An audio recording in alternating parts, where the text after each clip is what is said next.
Are you looking for a faster video? Well, today it's a live stream, and I know you're probably looking for a really nice and tidy, edited down video, but I have ways for you to make it faster. You can click that little gear on the YouTube settings right there on the video and adjust the playback speed, make me sound like a chipmunk, and it'll go a lot faster. You can also look and see if there's timestamps for this project in the description, and if you're on a desktop, you can hover over the time bar at the bottom of the screen and see if it's chunked up into chapters, and then that way you can go directly to the step you're looking for. And lastly, you can also tap on the screen on the right hand side of the video picture or on the left hand side to make the video jump ahead, forward or backward if you're on a mobile device. And you can adjust that amount in your settings so you can have complete control over how much it jumps. So if you are on a desktop, you can use the fast forward or the rewind, and that will make it go faster as well. You can also enable subtitles, and the little CC on the screen will enable closed captioning. That way, if I am a little bit harder to understand with that double playback speed, the subtitles might help you out. All right, well, I know that it's not a nice little edited video, but if you sew with me, we'll get there together and it'll be lots of fun. And now for the live stream. Happy sewing!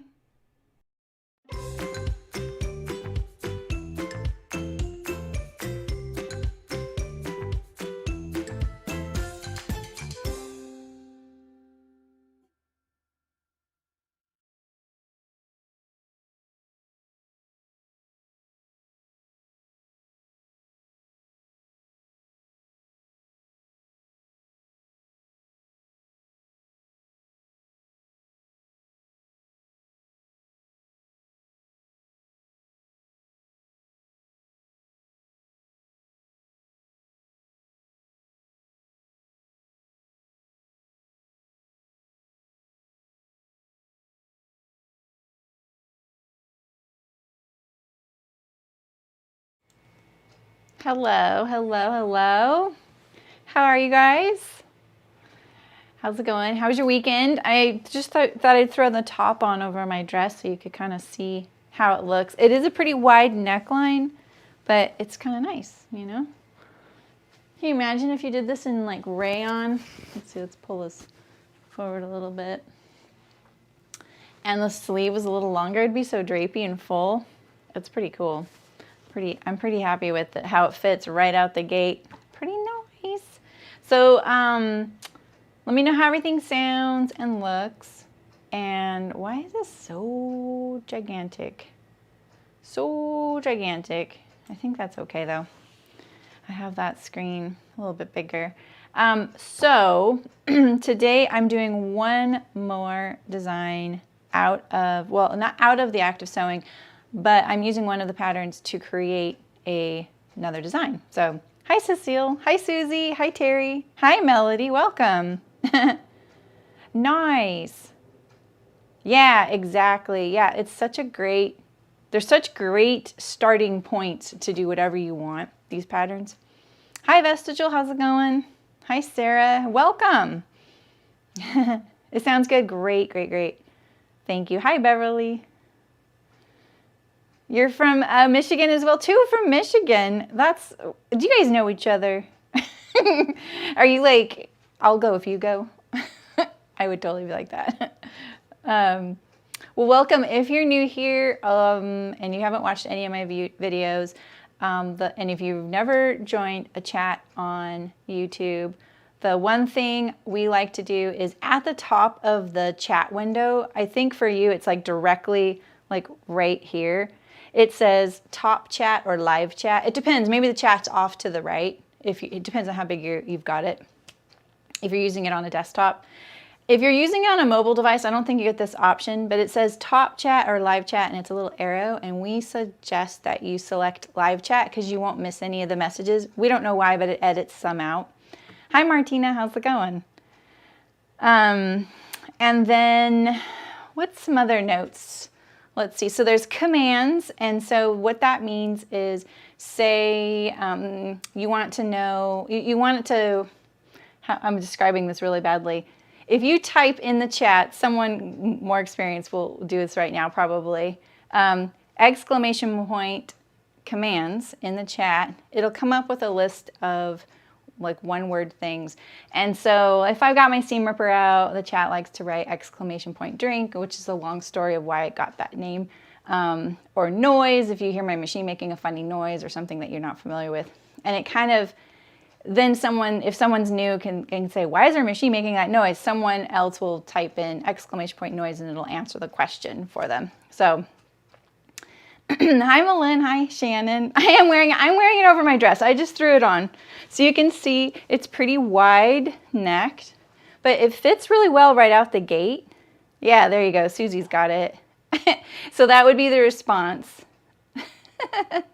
Yeah, Cecile, it makes a difference because for some reason, I don't know why. I've never figured out the rhyme or reason of why, but it doesn't show all of the messages in chat. And so for a long time, I was probably missing people saying things.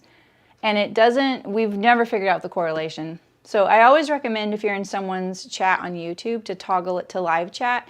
If you're on a mobile device, I don't think you have that option. I think it's only top chat. And I don't know why it ranks it that way. It's, I don't know. Sorry. If you're new here and you don't know how to chat, you may have to log into YouTube. And if you don't have an account, just create one. It's called creating a channel. And then you can chat with us, which is really awesome. So feel free to ask questions, challenge me on how I'm doing something. Anything is welcome as long as you're polite and respectful. Everybody is welcome here. All abilities are welcome here. All sizes are welcome here. And we just try to help each other out.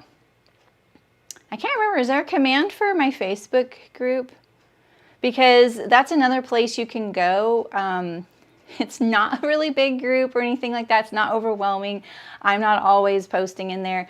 But it is a private space that people can say, hey, I've got this fabric and I've never seen it before.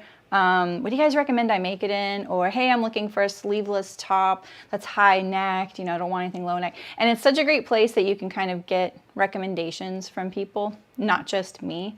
And it's like gives you more options because the chat is super, super smart, you guys. They're way up to date on all the latest and greatest stuff, which is really awesome and helpful, especially for me. Hi, Phyllis. Welcome. Oh, you could do the live. That's interesting. I can't on my iPad. Yeah, so yeah, there's a lot of Swedes in here occasionally. I think the time just must work really well for you guys and gals. Okay, so like I said, Sonia Phillip, who I kind of know, I wouldn't be so bold to call her a friend, but I've known her for a while. She's visited me at my booth when I used to have chicken boots and said hello. She's definitely mutual friends with a lot of folks I know. I reached out to her last year and just said, hey, if you ever want me to sew anything for you, I would be happy to do so. If you, she already teaches a lot of her designs and classes, so she doesn't really need it, but I just offered it. And she was like, hey, I have a book coming out. Would you want to do that? So she sent me the book this year. She sent me a lot of fabric from her stash, which was pretty amazing. And she just said, have fun with it. And she gave me a couple of requests that I asked for. I said, hey, do you have any requests? Do you have any sizing requests? And so what I'm doing is I'm sewing some things up, and then I send them to her, and then she gets to keep them. Whatever she can do whatever she wants with them. She can sell them. She can have them on display at a book signing. Maybe use it as, you know, inspiration or size reference or whatever. So she asked, yes, is it just for Facebook? It is, Cecile. Yeah. Yeah, I'm not very active on there, so I understand if you're not on Facebook, you know, that is the risk. I do have a Patreon page. Does anyone follow it but is not a patron? Because I'm kind of curious, can you talk on the posts if you're just following it? I don't know if you guys know this, but like you can follow people on Patreon, and Patreon is just this way for people to, like creators like me, to get support, financial support from people. And you can join at different tiers. But maybe you don't have the money, but you still want to see what are they talking about on there. Now, all posts won't be public to you because some are specific to the tier.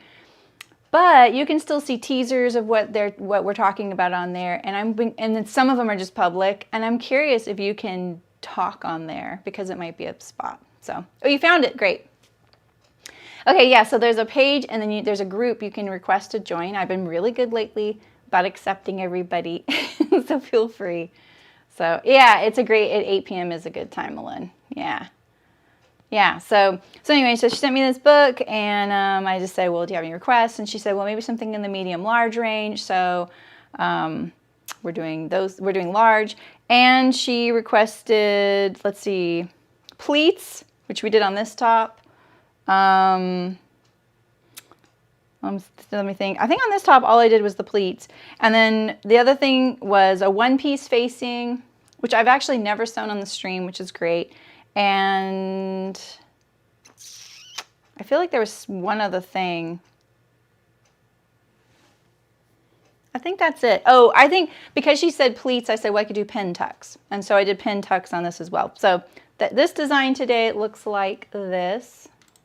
So I'm taking this shirt. So there's 4 patterns in the book. Here, let me show you the patterns really quick. So these 4 basic patterns come in the book. They're in a lot of sizes. Hi, Emily. How's it going? No, it's not. In fact, I'll take it off now. Yeah, so hi, Elena. Hi, Adina. Oh, gosh. It's hard to get it off over the fabric. Ooh, that's nice and cool. All right, so we're going to be using that shirt pattern you see, the shirt pattern you see on the screen, and we're going to be turning it into a sleeveless garment with pin tucks, a back opening with a button placket. I'm open to doing it in the front too. And then a kind of a peplum, but more just like a ruffle hem. And so it's going to have lots of little things, but really it's going to be pretty simple too. So that's my plan. Yeah, placket. Yeah, maybe, did she say placket? You know, I don't have my notes here. I can't remember.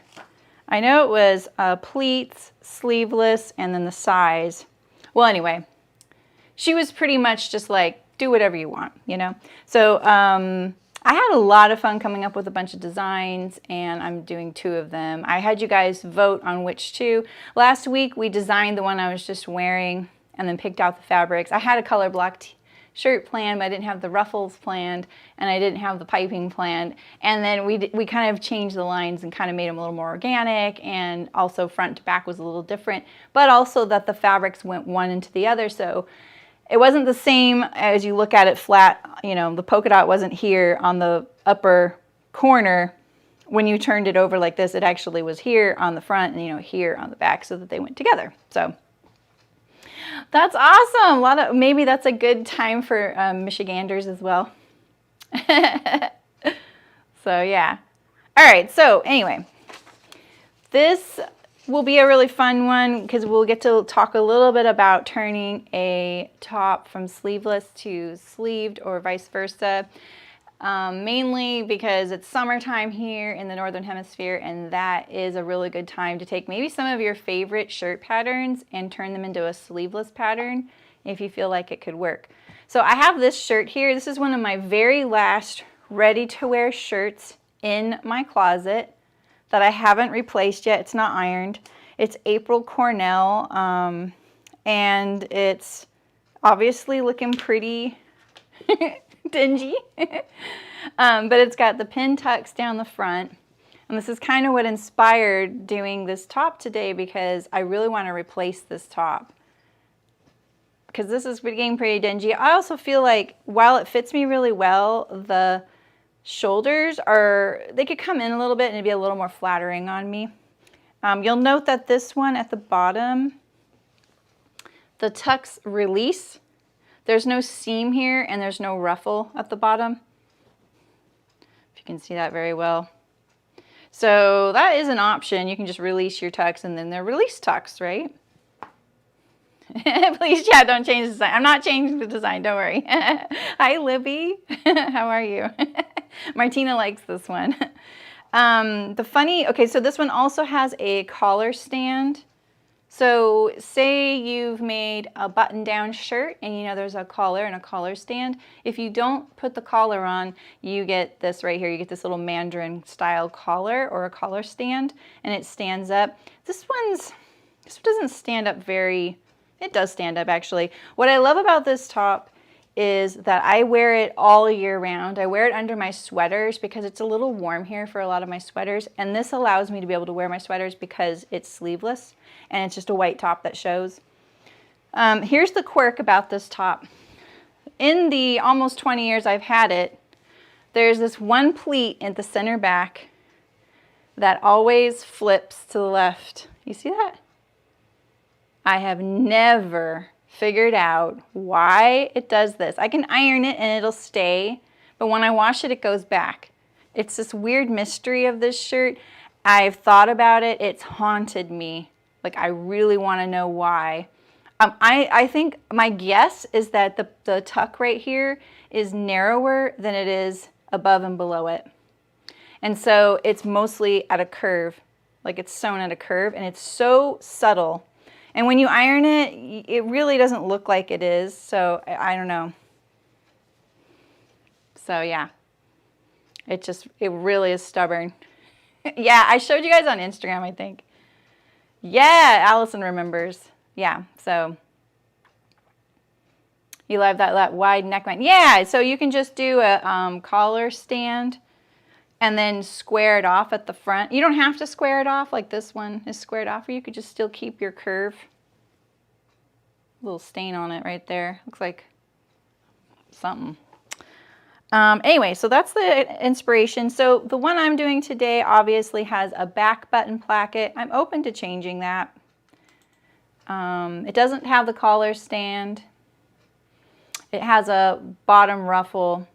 I think I'll put more tucks in it than I have on here. You know, why not? Right, Melody? I totally agree. I totally agree. Like this dress I'm wearing, if you saw it in person, you'd be like, wow, that's getting kind of ratty, Sarah. But I love this dress, and I think because, you know, it's quilting cotton, which isn't usually a suitable fabric for a dress, but this dress is cut on the bias, and so it works. But it's like, I feel like it reminds me of like Little House on the Prairie. You know, like not the dress, but just like that well-loved cotton calico. You know, it's been washed a bunch of times. So, all right, so that's the plan today. And from Sonia's fabric stash, I picked this double gauze that I don't know anything about, but here's the information. It's a coca. There's the information on it. Most likely she got this at some place like Stone Mountain and Daughter in Berkeley, California, because she lives nearby. And they definitely carry these fabrics. Yeah, I don't know, Susie, because Pintucks don't really have seam allowance. They are the seam allowance, you know? I don't know. Hi, Florentine. Yeah, exactly, Eliza. You know, all you do is you stop sewing. That's all you do. You back tack at the end of your tuck, and just don't keep going all the way. That's it. And then here they also stitched across the bottom to kind of solidify that they're going that way. So that's all they did here. No seam or anything. It's just they sewed straight down and stopped. And then it releases, and that's what's called a release tuck. Okay, so let's get to the drafting part. I don't think I got water today. I just need a little bit of water. Sorry, guys. Let me find, I have some in here I can pour in here.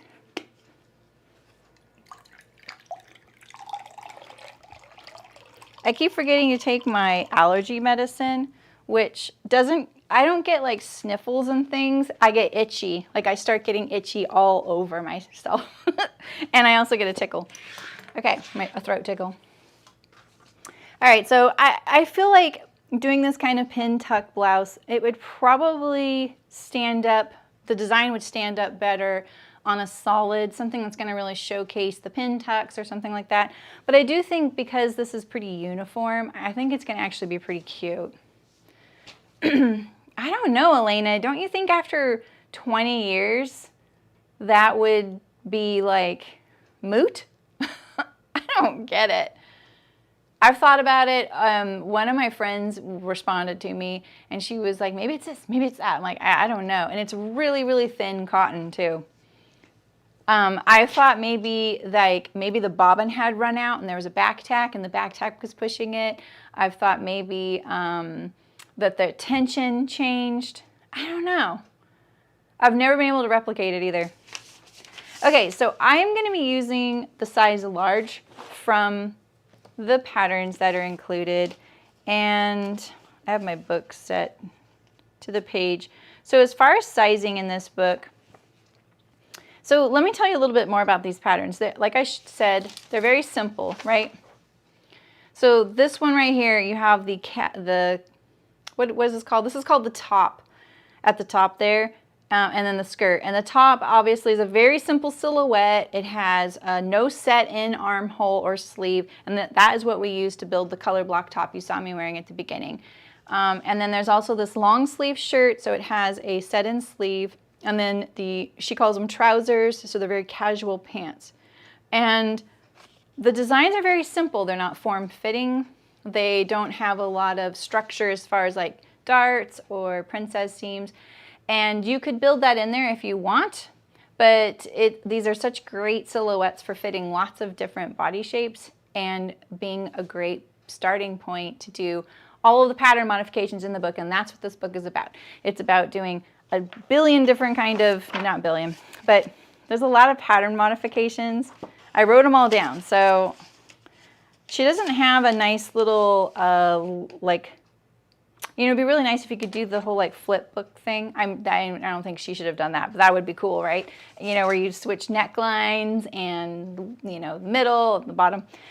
So there's a square, a V-neck, a slit, a keyhole, and the all-in-one facing, which we're going to do today as far as necklines go.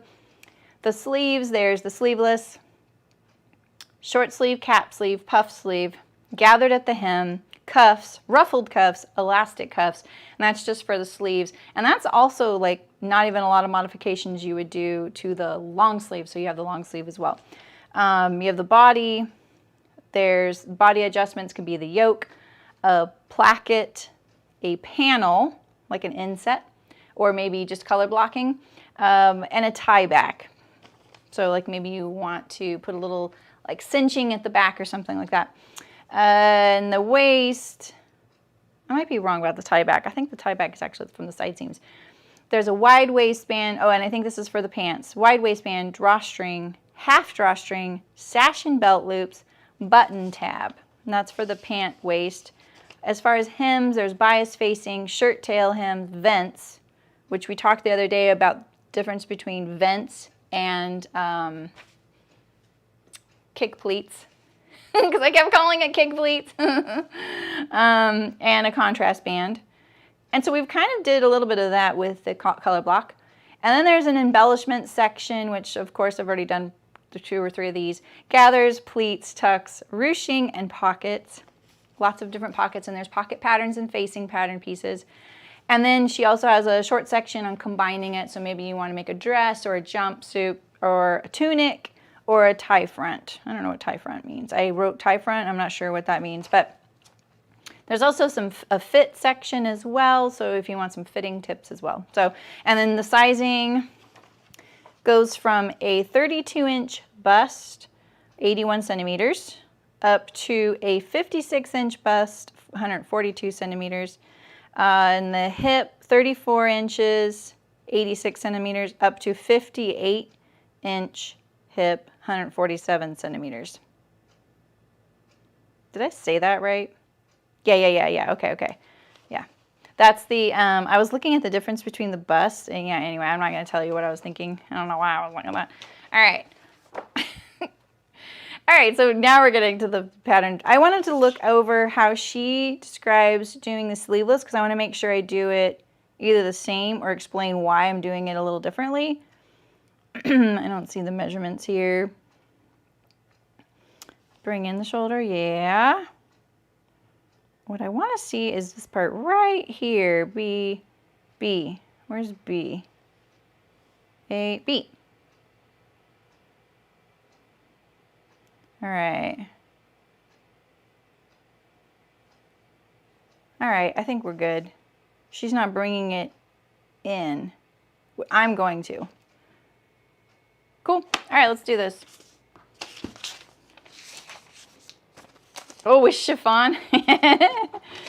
You know, Martina, I think with chiffon, especially if you are doing the finishing, like at the hems and things like that. Where do I put this? One thing that I've been looking at is what's that stuff you can sew in? Someone told me about it. It might have been you, that you sew in. It's really stiff, and then you rip away threads, and it leaves all these little threads, and then you sew along those threads, and then you can rip it out, and it leaves this perfect little narrow hem. I'm just describing this terribly, but that might be a really good, what is that stuff called? It's on a roll. Band roll. Band roll. You could use that for your hemming your chiffon. Oh, well, that's what it is, tie front. Yeah, that's what it is. It's like a button front with a little tie. That's it. Thank you. Malin always has the answers. All right, so I traced off of my pattern, so I'm just going to use hers here. And let me look at my sketch. So I want the tucks in the front. I want the sleeveless, and I want a back button placket. All right, so let's see. I think as far as what I want to do first, and we also want to do the bottom peplum. So I can use this one as a reference for maybe how long I want my overall top to be. Look how dingy it is. It's a 1/2 inch seam allowance. And so maybe about right here would be a good spot to put my hem seam, my waist seam, something like that. I'm going to line it up at the underarm there. Make sure I got it in the same spot. Okay, cool. So we're going to shorten this first off so that we know we're not doing all of this pattern alteration to the entire piece. So I'm going to put my waist seam here. And this doesn't have seam allowance on it quite yet. And I want a right angle here when I get to the side seam. So make sure you have a right angle here and a right angle at your center. All right. Band roll. Thank you, guys. Yeah. You do, Hannah? Yeah. I just watched Downtown Tailoring sew that in on, wait, was it her? I'm pretty sure. It was amazing. I had never heard of it. Yeah, there you go. Yeah, so one of you mentioned it, and then it popped up as a recommended. See, everybody's listening to us all the time. All right, so I'm going to cut this off. And because I don't really need this, I'm actually going to add my seam allowance to this piece right now. So I'm going to add my 1/2 inch seam to this, and now I'm going to cut it off. If I was making this color block though, you know, I would put the seam here and I would add 1/2 inch to each piece. And we talked a lot about that last week when we did the color block shirt, which we color blocked within 1 inch of its life. Hi Ursula, how's it going? Yeah, Downtown Tailoring is really fun to watch. I love tailoring stuff. There's so many different things you get to do. Like your world is always, you know, it's variety, right? All right, so I can pretty much just draw this line here. It lines up at the center front.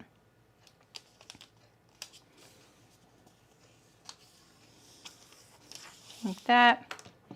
Make sure I have my right angle still. You need your right angle because one of these is on the fold and one of them is the placket, be the placket edge. And you really do need right angles. It makes a big difference. You're going to smooth it out anyway, so just put it from the beginning. Otherwise you get a point like this or this if you don't. Same with the side seam. All right. So we still need our little peplum, but we've made the short side. And now let's make this a sleeveless armhole. Oh, you know, Sarah, this is the Amelia dress by Green Bee Patterns, but I think that they stopped printing it. You might be able to find it for sale at like a fabric store, like an indie fabric store. I would just search the web for it. It doesn't come in a whole lot of sizes, but it is on the bias, and so you can use quilting cotton, which is really fun because we've all succumbed to the temptation of quilting cotton, am I right? All right, so I'm just gonna tape this little bit of extra paper here on the armhole, and then we're gonna talk about what adjustments. So the line I'm following is this one right here, and I'll draw it on for you so you can see. We'll put it in red so that it's very visible.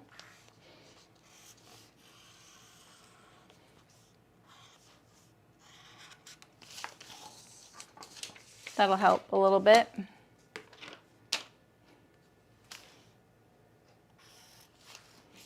And then the neckline. Basically all I'm doing with these patterns in these streams is doing all the design changes. I'm not really focused on fit or anything since it's not going to be mine. It's really nice that this fits me pretty good, so even if it was mine it would work, so you get to see it on me. But you may want to, you know, throw together a muslin and just see where it's at on you and how it fits and where she selected this armhole line to be, or the amount of ease going around. You know, there's a few things that you might want to think about. All right.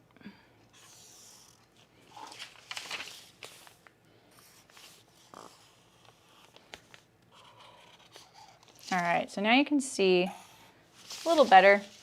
I'm working on this red line here.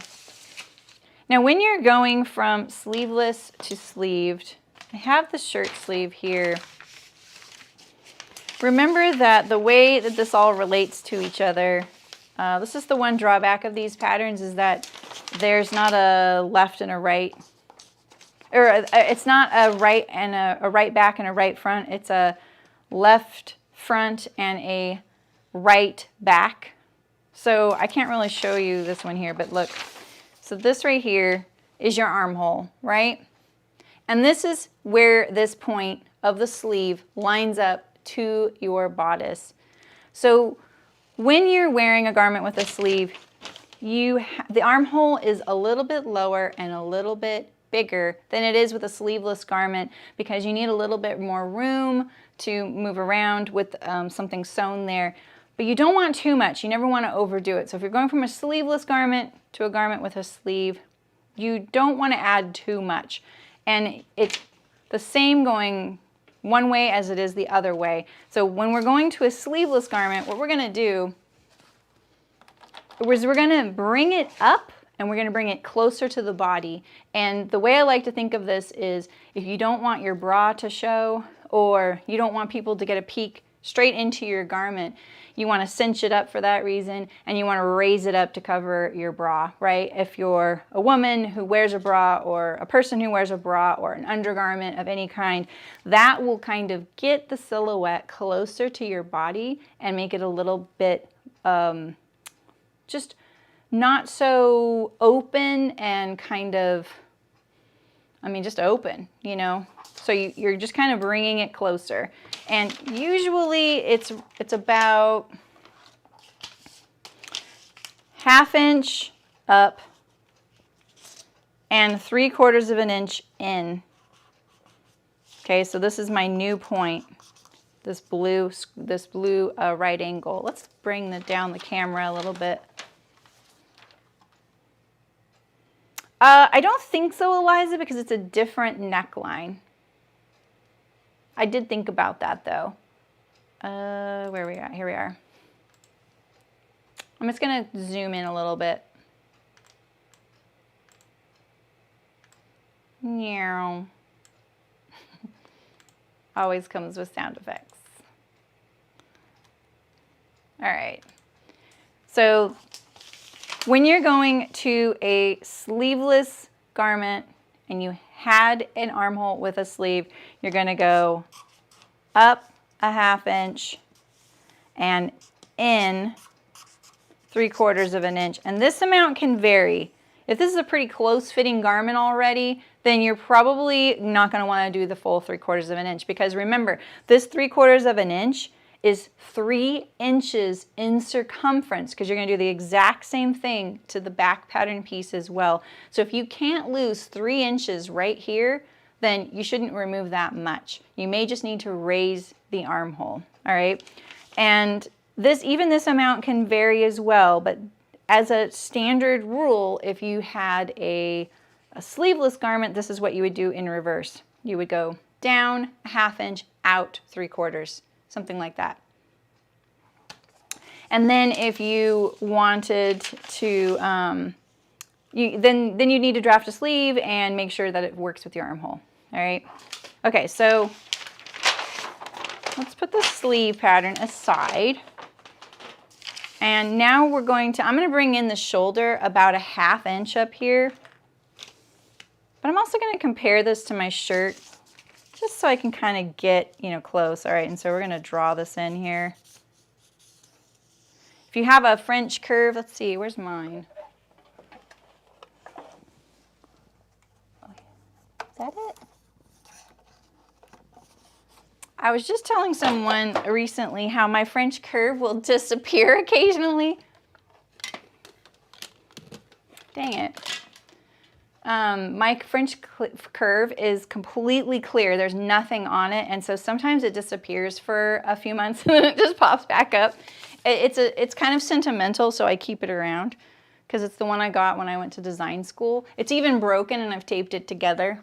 It's here somewhere. I know it's like right in front of me. Here it is.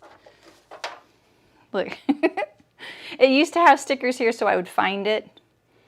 But yeah, it's pretty hard to find. It's just, I can only find it because it's dirty now. All right, so you can use your French curve to kind of draw in this curve here. But I've been doing this for a while. I'm pretty good at doing it without it now.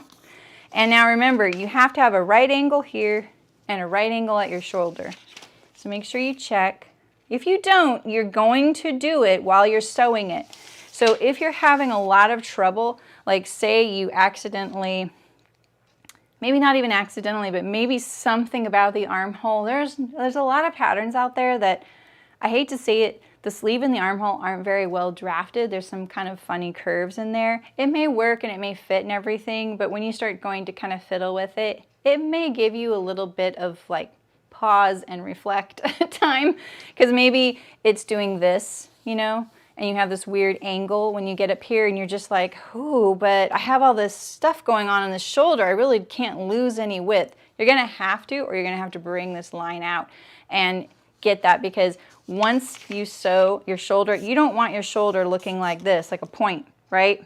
That's not what you're going for at the intersection here at the top. It's going to smooth out. So you might as well do it now so that you're not sitting at the sewing machine going, well, shoot, if I do that now, my facing won't sew to that, or it'll sew to that, but I'll have to trim the facing, and now my facing's really narrow up here and wide down here. You know what I mean? Like, it can cause some other things.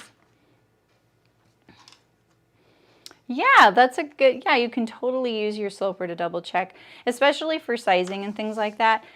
If you already have a sloper though, you could draft all of this on your sloper. You don't even need, the starting point, because this is kind of like this is my sloper in this case.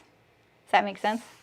All right, so we're looking at this blue line, and then we still need to blend it in with the seam line here. Now remember, your seam line is a 1/2 inch in. I know it's getting really cluttered here, but remember we have a 1/2 inch seam allowance here, right? So that is right there, the finished point of my, oh wait, this is my, yeah, of my armhole, right? And this right here is the finished point of my side seam. So truthfully, you want to connect these two dots and then add back in your seam allowance. That is more accurate than just blending from this point at the top to the bottom point down here. And the reason I say that is because if you go from point to point, sometimes the angle might be so significant that you're shaving length off of your armhole, and then it's getting just even smaller. So you got to be really careful, especially if you're sewing something to it like a sleeve or something. All right, so now we have our cut line here. We're just going to circle it here so we don't get too confused because I've got so much going on here. All right, so now we have our sleeveless armhole, and let's just cut all that off so we don't have to worry about it. We need to still make sure we have, let's make sure we still have our right angle though. So it's kind of not quite at a right angle, so I'm going to raise it a tiny bit, like a 1/16 of an inch. I can always lower it, but I can't raise it later.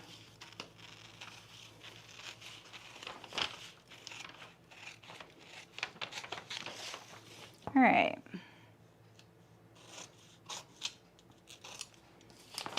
So now we have our sleeveless on one side, and let's do it on the back again.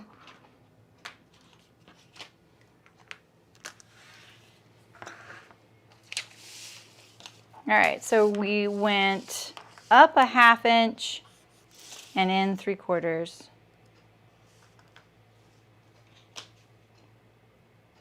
Right here. So this is my new cut line. And we're gonna go in a 1/2 inch up here. Now this amount right here, you can go in as much as you want. You could make this a, go all the way in, like the sleeveless that go all the way towards your neck, kind of halter style. You can do that. You can go all the way in like that. I love that look. I feel like that's pretty flattering for someone like me who has really broad shoulders. This right here is just subjective, how wide you want your shoulder. And like I said, I was actually going to kind of compare this one. And so if you already have a garment that's sleeveless and you're like, I really love this sleeveless garment, what you can do is make sure that it's all sewn together, or closed up, I mean. Get this nice and flat. Ironing it might be a good idea.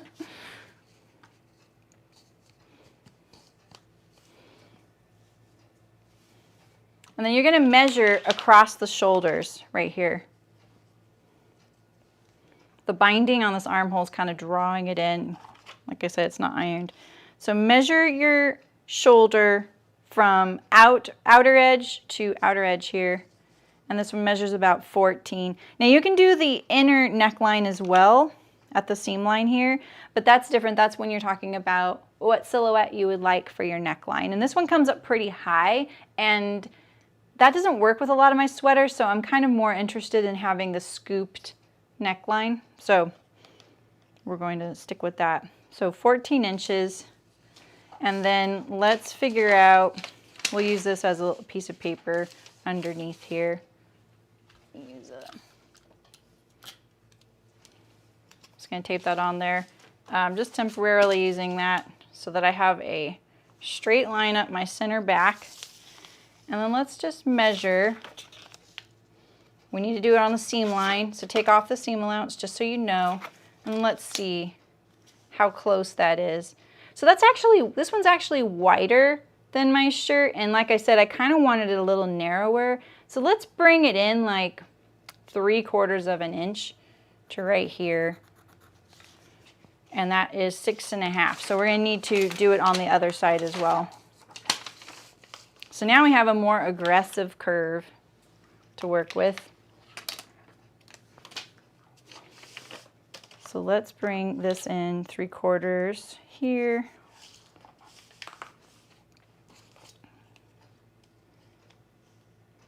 My French curve is barely going to make it that far, so we're going to use it kind of 1/2 and 1/2. And then you always flip it over like this, keep the curve there. Put your tail towards the side seam and then finish your curve. And that's my cut line. And let's just hope this armhole isn't too deep, right? All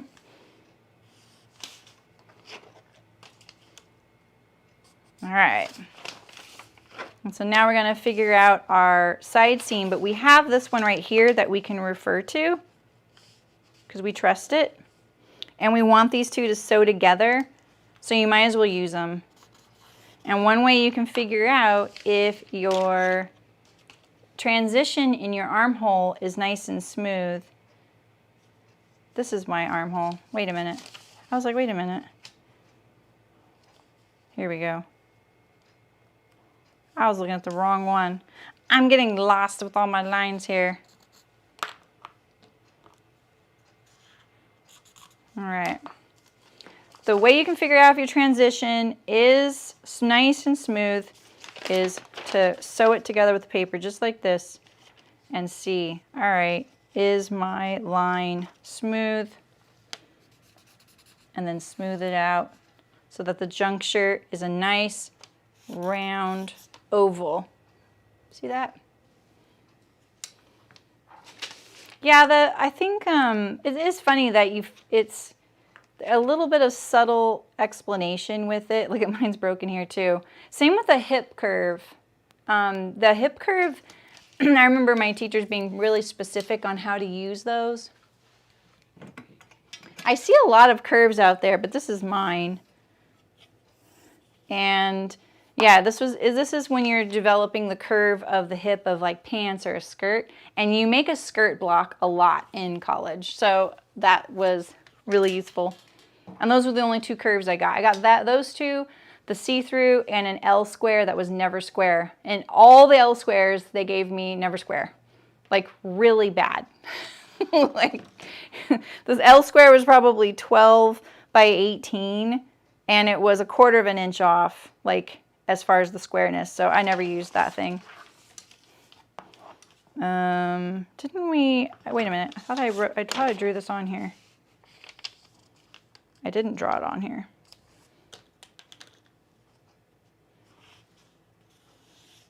So I also need to address the intersection down here at the hem now because it's not a right angle anymore.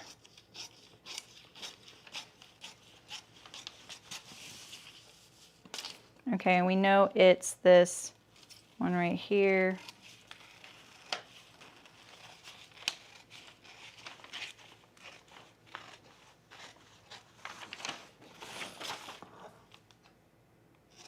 Okay, so I have two things I need to address with this right now. You can't forget, like when you've touched an area, that you may need to look at it again. I need to make sure that this right here gets back to a right angle because look, it's kind of got a subtle point here. And remember, I'm going to sew that little ruffle peplum here, and so we know we're going to be sewing a nice long seam here. We're going to be smoothing that out, so you might as well do it now. And the other thing I need to do is bring in the shoulder up here so that it matches that one there. So we're going to bring it in the 3/4. And we'll use our French curve to kind of start it off. I'm kind of looking about like where this fullness of the curve is kind of, I'm trying to get it to somewhat line up with this edge, this cut edge right here. So that when I go to finish off the curve, it's going to line up with this right here. So I kind of look at the fullness of the French curve lining up with this right here. And I try and keep this at a right angle like that. And flip it over and finish it off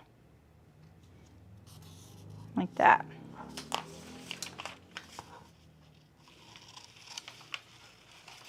And when you're cutting patterns, especially if you get kind of into pattern drafting and you end up getting some pattern scissors, I recommend trying to, especially if you get like manila or oak tag, you know, those heavier weight fabrics or papers.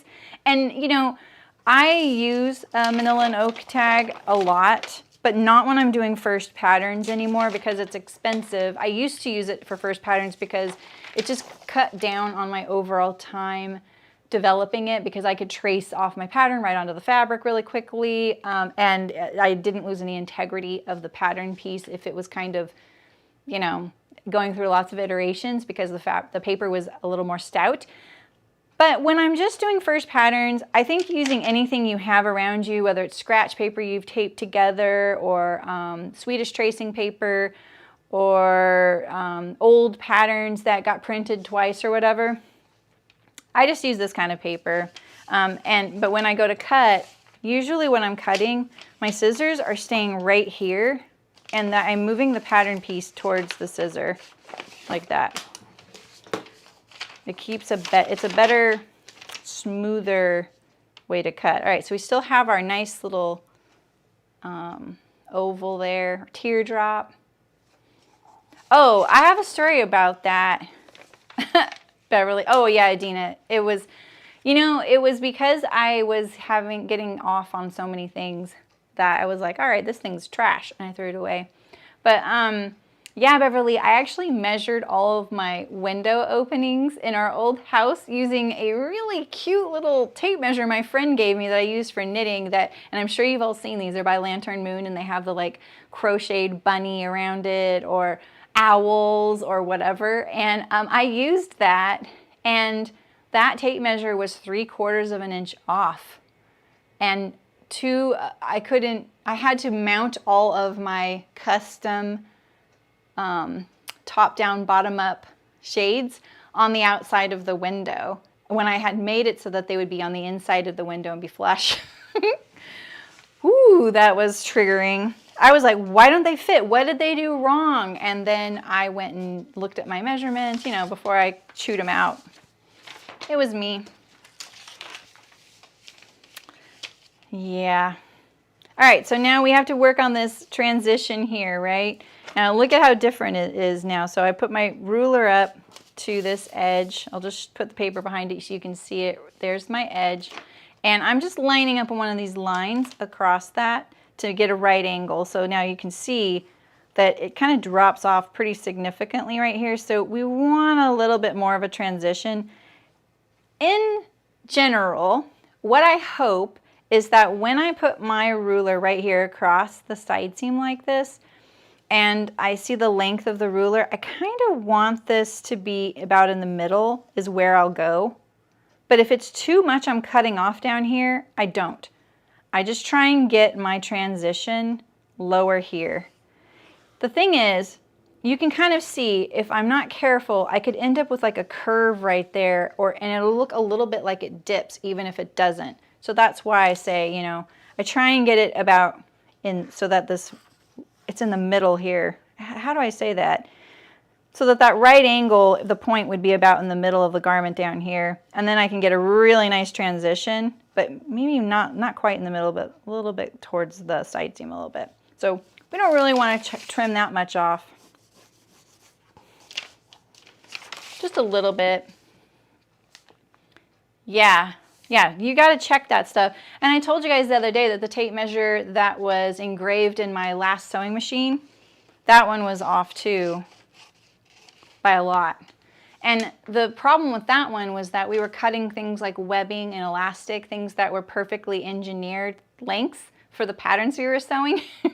And so I couldn't figure out, like, why is this always a struggle to sew these things? And Rayanne's like, mine always works out. And I'm like, what am I doing wrong? And then I figured out that her ruler was accurate and mine wasn't. Oh yeah, file folders, perfect paper. That is exactly how oak tag feels like. Yeah, 3/4 of an inch is a lot. Over 60 inches when you're doing a whole window, and some of my windows were huge. So I just kept that 3/4 of an inch kept getting off every 60 inches. Man. Oh man.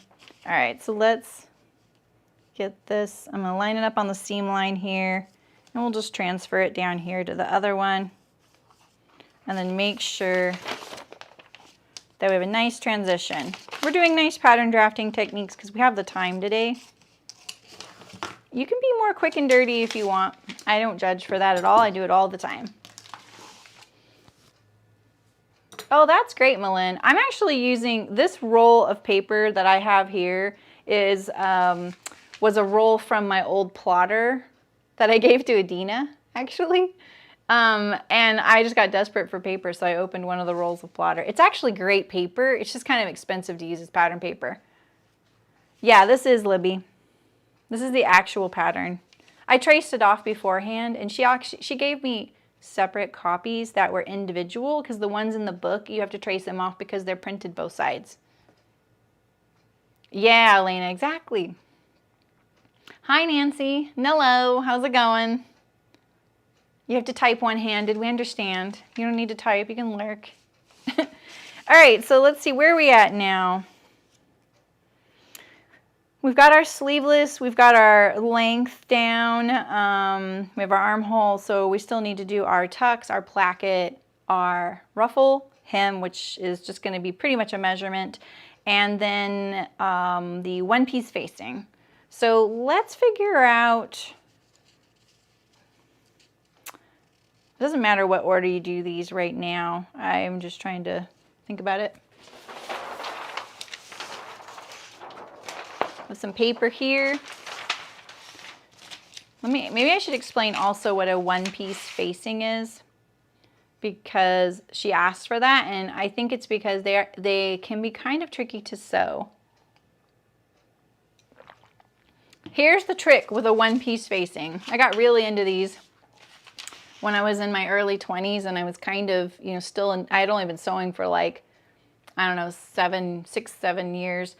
Or 5 years or something, and I really got into them. I lived somewhere warm, and I really wanted sleeveless garments, and I really loved how quick it made finishing things. Here's the rub. You cannot use a one-piece facing unless one front or back is open. And what I mean by that is you can't put a one-piece facing on a garment that is on the fold on both sides unless you can, you can do this as long as you can leave your side seams open. So you have to have somewhere open in order to pull the garment all the way through. And I kept thinking there's got to be a way to do this, you know? And there's just not. It just defies physics. So you have to make sure that you have a way to turn your garment, because the way it's going to be sewn is like this. Oops, see, this is why it's like. So the one-piece facing looks like this. It's going to finish the neckline and the armhole all in one, right? And so if you're going to sew this edge and this edge together, you need to be able to turn it through this hole right here. Now, people do this without putting it an opening, and then you're hand sewing. So if you're fine with hand sewing, or if you're fine with really fiddly tight space sewing, you can do it. It's totally fine, and I think she explains how to do that in the book. But in my opinion, I think it's best utilized when you can leave the armhole open, or a center front or a center back open, and then you can clean finish the whole thing. Because remember, this one's on the fold, and that one is a placket, right? And if you sewed this, if this was on the fold here, you know, let's use a pencil. I know this is kind of hard to imagine in some ways. I feel like our brain fights us on this because we think, nah, this is possible. So if this is open, but this one right here goes around, right? Here's the other shoulder, right? And then you have this armhole like this, and then you have that armhole like this. You can't get the garment through here if it's closed here and here. You're basically trying to turn something inside out with a hole in the middle. It doesn't work. Yeah, you have to, yeah, it's fiddly, Adina. I promise it doesn't work unless you do the fiddly stuff. You can do it, yeah, you can leave your, you have to leave an opening. It has to be here, here, here, or here. You have to leave an opening through the neckline. But this is a very home sew thing to do, which is fine. We're all home sewists, right? But just know that it can be a little fiddly. The best thing to do is to do it when you have a front or a back opening. So I'm not saying you can't do it. I'm just saying, remember that. Because when you go to sew it and you're like, oh my gosh, why can't I get this to turn right side out? Especially because this would be a very popular way to finish something like a a sleeveless garment that's in fancy fabric, and if you're doing this in fancy fabric and you can't get it to turn, and then you're fiddling with it and you're having to seam rip it, you might be tiring out your fabric. So just be careful with that and think about it and sew a muslin first. Yeah, you have to leave the shoulder seams open though. And that is, it's tough. You have to get your whole garment through a little, a little hole in your shoulder. It's almost like, I liken that to sewing a scrunchie. If you've ever made a scrunchie and you have to do it in the round and clean finished, it's kind of like that. All right, so let's put on our placket next, and we're gonna put it at the back. I don't know why I wanted it at the back. I just thought it would be kind of cool. You can do it at the front. Since I don't really need to open and close it to get it on, I mean, I guess I kind of do. All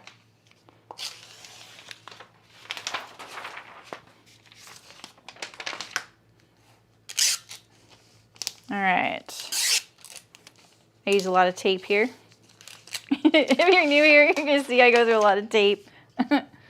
We're going to also have our ruffle, and I want my placket to go all the way through. So let's decide, how wide do we want that? This one doesn't really have one. It just has these release tucks here. So how long is this right here? I think it's about 4 inches. Oh, it's longer than that. It's a very wrinkled hem. It's 5 inches finished right there. All right, so we know that we're going to be needing a placket that is 5 inches past that. And what we can do is build the placket on both these pieces, and then once we sew the seam together, we can treat the placket as one. All right, and then for the placket, let's say, like this one right here is 1 inch finished. I think that's what I should go with. I really liked the narrow placket on that blue A dress I did, but it really made it difficult to find buttons because the placket was only like 3/4 of an inch wide. And that was the one thing about that kit. The buttons were a little too big for a 3/4 inch placket. So let's do 1 inch. And I'm going to keep it really simple. And I'm just going to fold it, fold. And that's all, right? We're going to fold it twice. And so first off, you need an extension. So you're going to need to put in an extension, and that is half the width of your finished placket. All right? And I'm going to explain that in just a second. So we're going to put this extension.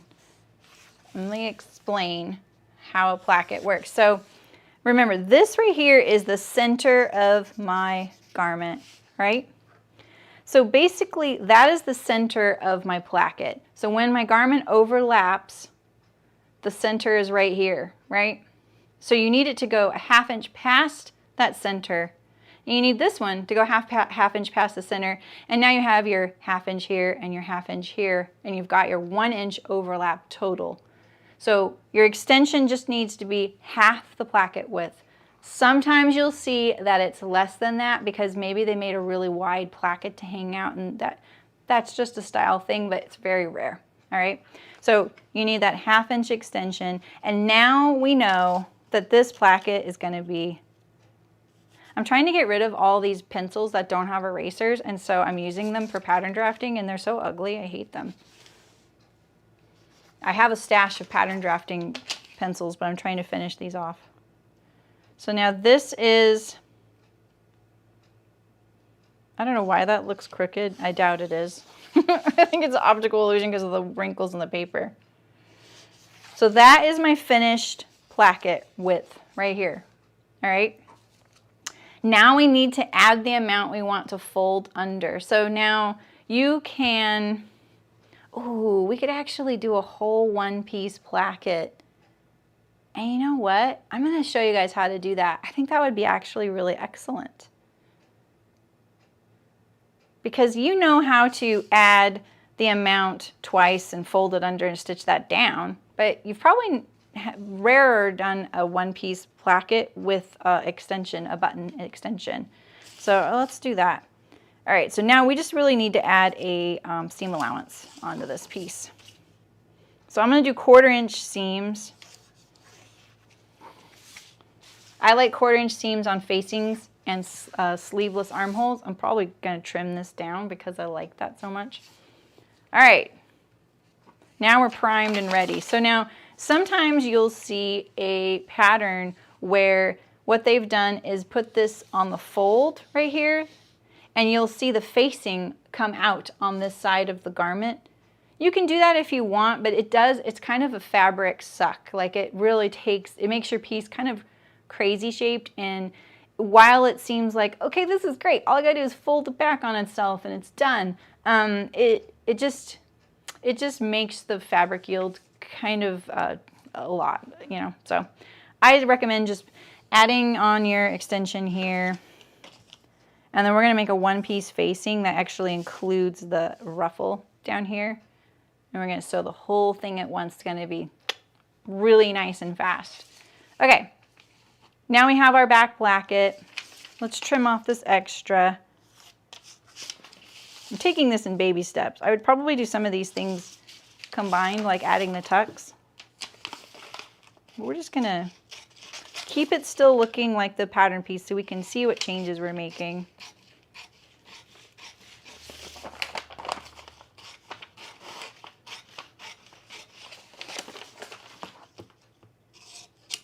All right. Let's draft our facing.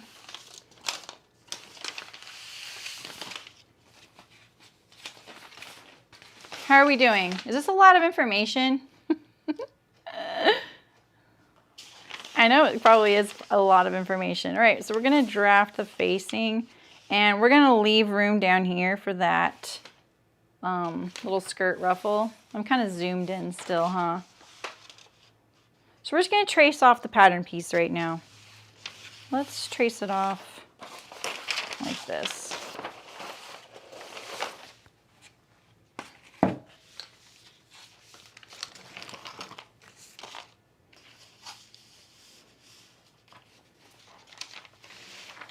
Maybe I should not zoom in anymore. All right, so we have our pattern piece on here.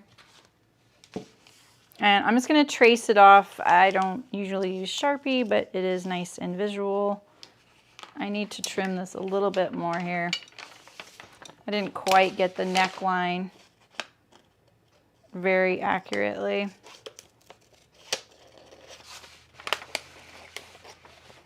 And actually, I'm going to trim off the a quarter of an inch of the seam allowance on this neckline and sleeve right now. I just want you to trust me on this. When you go to sew things like sleeveless garments, collars, and facings, it's gonna be a lot easier to be accurate if you have your seam allowance at a quarter of an inch. And if you want proof, just look at some of the comments on my collar and collar stand video. Some of the people actually comment like, okay, wow, that actually made a difference. I couldn't get it in, and it's just because it's such a tight little space that trying to be accurate in a really tight space when you're really far away from that raw edge, it's a lot to ask of yourself when you're already a little bit nervous, you know, that you're gonna get it a little bit off. Quarter of an inch is a lot easier to see and maintain. You know, maybe it's the width of your presser foot. It just sets you up to succeed. So this pattern came with 1/2 inch seams, and I'm just trimming off the quarter of an inch. That's all. You don't have to do that if it makes you nervous that you're losing some fabric, but honestly, this area right here, you're probably not going to do much fitting adjustment, so you don't really need the extra fabric, as in like down here in your side seam and maybe the length or something, maybe you'd want to take back some of that seam allowance. All right, so let's put this on here. We'll trace it off. And we're going to do the neckline, the shoulder, the armhole, and you need to come down to the side seam a little bit too. I would use a pencil, don't use a Sharpie. Sharpie's not as accurate by a long shot. It also is very permanent, and it's very misleading to your eye. So when you go to change something, you're going to be like, wait, my eye keeps going to where the Sharpie is and it's not even that line, you know? All right, so we're going to put our seam line at this waist right here because we're going to add in this ruffle. So let's continue this seam right here. And we'll keep it at the 5 inches width right there.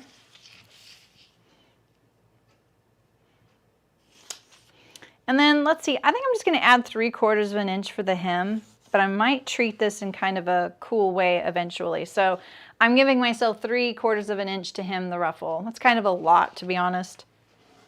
1/2 inch would probably be better and let the ruffle do its thing. But let's just allow that so that we can just trim off rather than having to add back. Yeah, right, Malin?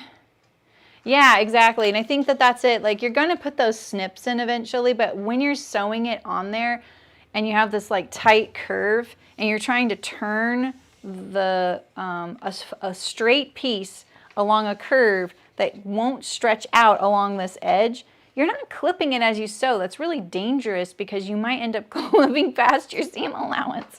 So yeah. All right, so now let's decide what size do we want for the facing. Now I feel like 2.5 inches, 2.25 inches probably is a good width for a facing. Let's just look at it on here. So we're gonna put a 2.25 of an inch line. And remember that makes it 2 inches finished with no treatment to the outer edge of the facing. And what I mean by that is, so we have this 1/4 of an inch seam allowance here that gets sewn to, and then that leaves us 2 inches here. So if we're just overlocking that edge, it's gonna be 2 inches finished, and I think that's a really nice width for a facing. Sometimes you have to do it narrower because of the spaces that you're in. And too narrow, and it's more likely to flip to the outside. Too wide, and it might start bunching up underneath. And I've definitely seen some kind of badly drafted tank tops out there where you can see the facing going right across the bust here, or it's just not a good look. You kind of want to keep your facing kind of away from these places where the fabric's going to be pushed out and taut on your body, and you don't really want to see that ridge there. You know what I mean? If it's a loose garment, it's fine. It's going to be fine. But on some things that are a little fitted, you want to kind of keep that away from it. So let's see. Let's just make this a 2.25. We're just going to do this 2.25 all the way along this edge here. Wait, I said 2.5. 2.5, right? No. I said, what did I say? Oh, I did make it 2.25. All right. Yeah, that makes it 2 inches wide finish. That's what I said. Yeah. All right. So let's draw this line here. You guys are so quiet. All right. This is the easy one here. And so now we're going to do this about the same on the neckline, right? We're going to do this the same. But I should have traced a little bit more on that side seam there. Same thing here, 2.25. That's what I love about see-through rulers, that you can just do parallel chunks like this. Quilting rulers work good too. So now when you get up here, you pretty much can't sew this on your serger. So say you want to just overlock that edge. Even if you wanted to hem this edge, that's asking a lot. So what you're going to do is you're going to blend this line. Let's kind of sketch this in. We're going to blend this to the front a little bit down here. This is a pretty high back, and that's why we're going to have all this fabric here. But if this were a lower neckline, you wouldn't see so much fabric right here. But it's gonna be fine. It's gonna be nice. It's on the back side, right? So if you wanted to carve out more, you can. Just remember, you're trying to get your serger in here to overlock this edge. It can be pretty tight. We're focused. Okay, good. If it's too much and if you need me to repeat something, just please ask. I'm not a pattern drafting teacher. I'm just showing you how I do things. All right, so now we know that this is our cut line for our facing. We've added the 3/4 of an inch hem. We've added the skirt ruffle, even though we don't have it yet. And we're pretty much good to go on this piece. Now, in some factories, what they'll do, or in like production or in pattern drafting places or design rooms, what they'll do also is they'll kind of remove a tiny sliver around here. I did this like occasionally, but not always. And it's mostly because I don't know, it kind of confused the sewist sometimes, but it makes it easier to prevent the facing from showing to the right side. So now if anyone here has sewn a collar that has like a top collar and an under collar, and you notice that they're different shapes or sizes, you know, so your collar, you know, is like this, right? And then you'll notice that the other collar is smaller, you know, and it's coming in like this. I'm exaggerating it, right? So what happens is it goes 0 here. They carve out like almost 1/8 of an inch, but not quite. It's kind of between a 1/16 of an inch and 1/8 of an inch right here, to nothing here. And same thing here. This one's more important. So they'll remove all of this right here and right here. And then when you go to sew it, it can be a little tricky if they did it here too. This is the more important one. You're still going to line up these edges here. You're going to line up these points, but you're going to sew it. And so what happens is that under collar is pulling the top collar to wrap around. And so that way it doesn't creep out and show to the rest of the world. And especially if you're not a very good sewist or you're still learning how to do this, this kind of technique makes your sewing look even better than you are, because it's kind of doing all the work for you. And then, you know, maybe you're not very good at remembering to trim it or using interfacing. This kind of helps that. It kind of smooths over those kind of edges and kind of saves you, because I've definitely been in a hurry here doing, you know, a beginner, and that kind of technique makes my sewing look a little nicer. So it's the same thing here. You have this whole edge that's exposed to the world, right? So this whole facing is sewn to this edge, and so you don't want it to creep to the outside and everyone see, especially if you used a contrast fabric or maybe you used a lining or something. So that's why sometimes you'll see these facings, they'll trim away a little bit around the perimeter, and then that kind of keeps it less bulky in there, especially because I feel like there's something about doing it the exact same size. It always feels like the inside one's bigger. It's like when you go sew a lining to a bag, you're like, why is the lining bigger? It's the same kind of thing. So, oh, nice, Elena. Oh, good. I'm glad, you guys. I'm glad. All right. So what I'm going to probably do is when I cut this out, I'm probably going to trim off a little bit just to kind of do it then. I don't need a separate pattern piece right now. I'm not doing this in production, and someone else isn't going to sew it. I'm sewing it, so I know what I want to do for myself. So, all right, so let's just get this facing kind of off the page here. And let's label this. Let's also just tell ourselves this is really the curve you're kind of going for here. All right, so active sewing, back facing, large 1/4 inch seams.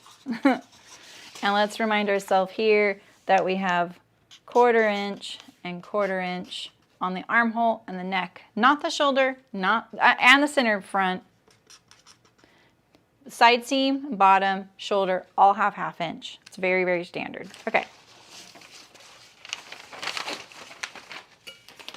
All right, so let's add our facing and let's take off our 1/4 inch seams.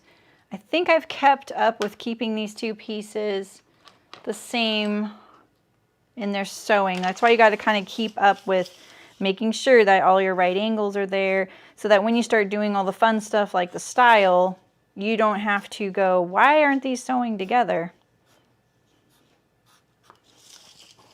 All right, so right now I'm trimming off 1/4 inch. And this neckline hasn't even been cut yet, so I've got to make sure I do it on the size line.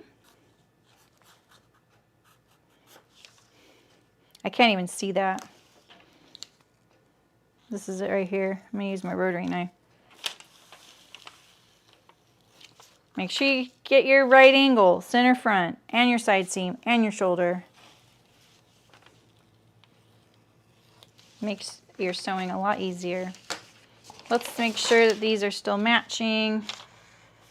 They're kind of not, so let's make it match. Let's actually add to this one since we've already made our back facing.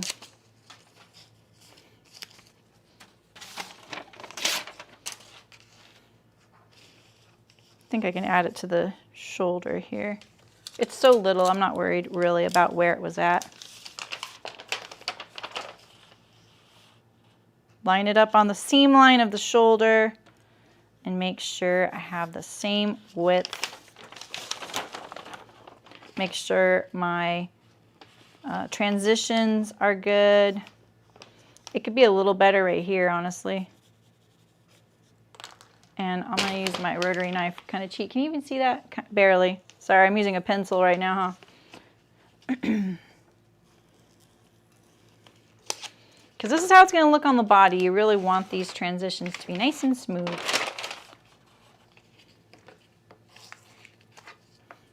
Oh, I just cut that. Oh my God. I'm going to tape it back.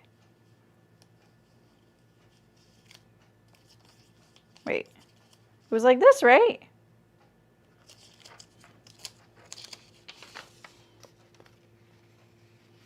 No. Yes, there we go. I just trimmed off what I added. Okay. Or a little bit, I nipped it. There we go. Let's put it back. I was trying to get rid of all this extra paper back here because these little flappy bits can, you start doubting your pattern and you want to trim them off because they get in the way. And they can also get, like, especially if they're this little, they'll get stuck to something, fall off, and then you'll be left with just tape where you were trimming and you don't know what to trust anymore. All right, so here's our front. So let's do our one-piece facing on the front, and it's going to look a little bit different. We're going to put this one on the fold. And so this piece can be kind of big, so you got to make sure you have enough paper. Wow, do I really not have enough paper?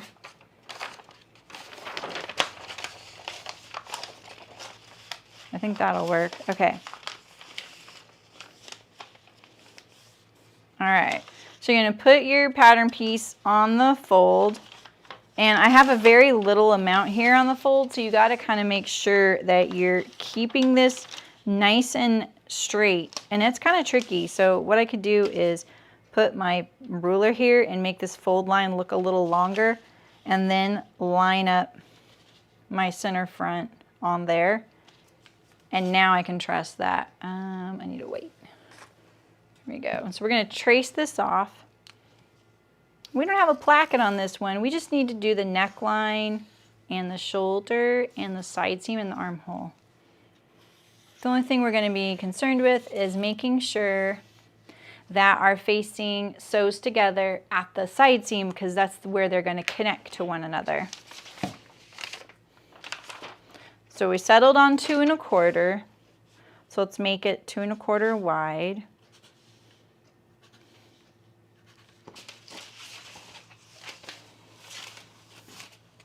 This is another thing I see in some patterns that you buy. That it looks like a beginner may have done it. When you see something like this,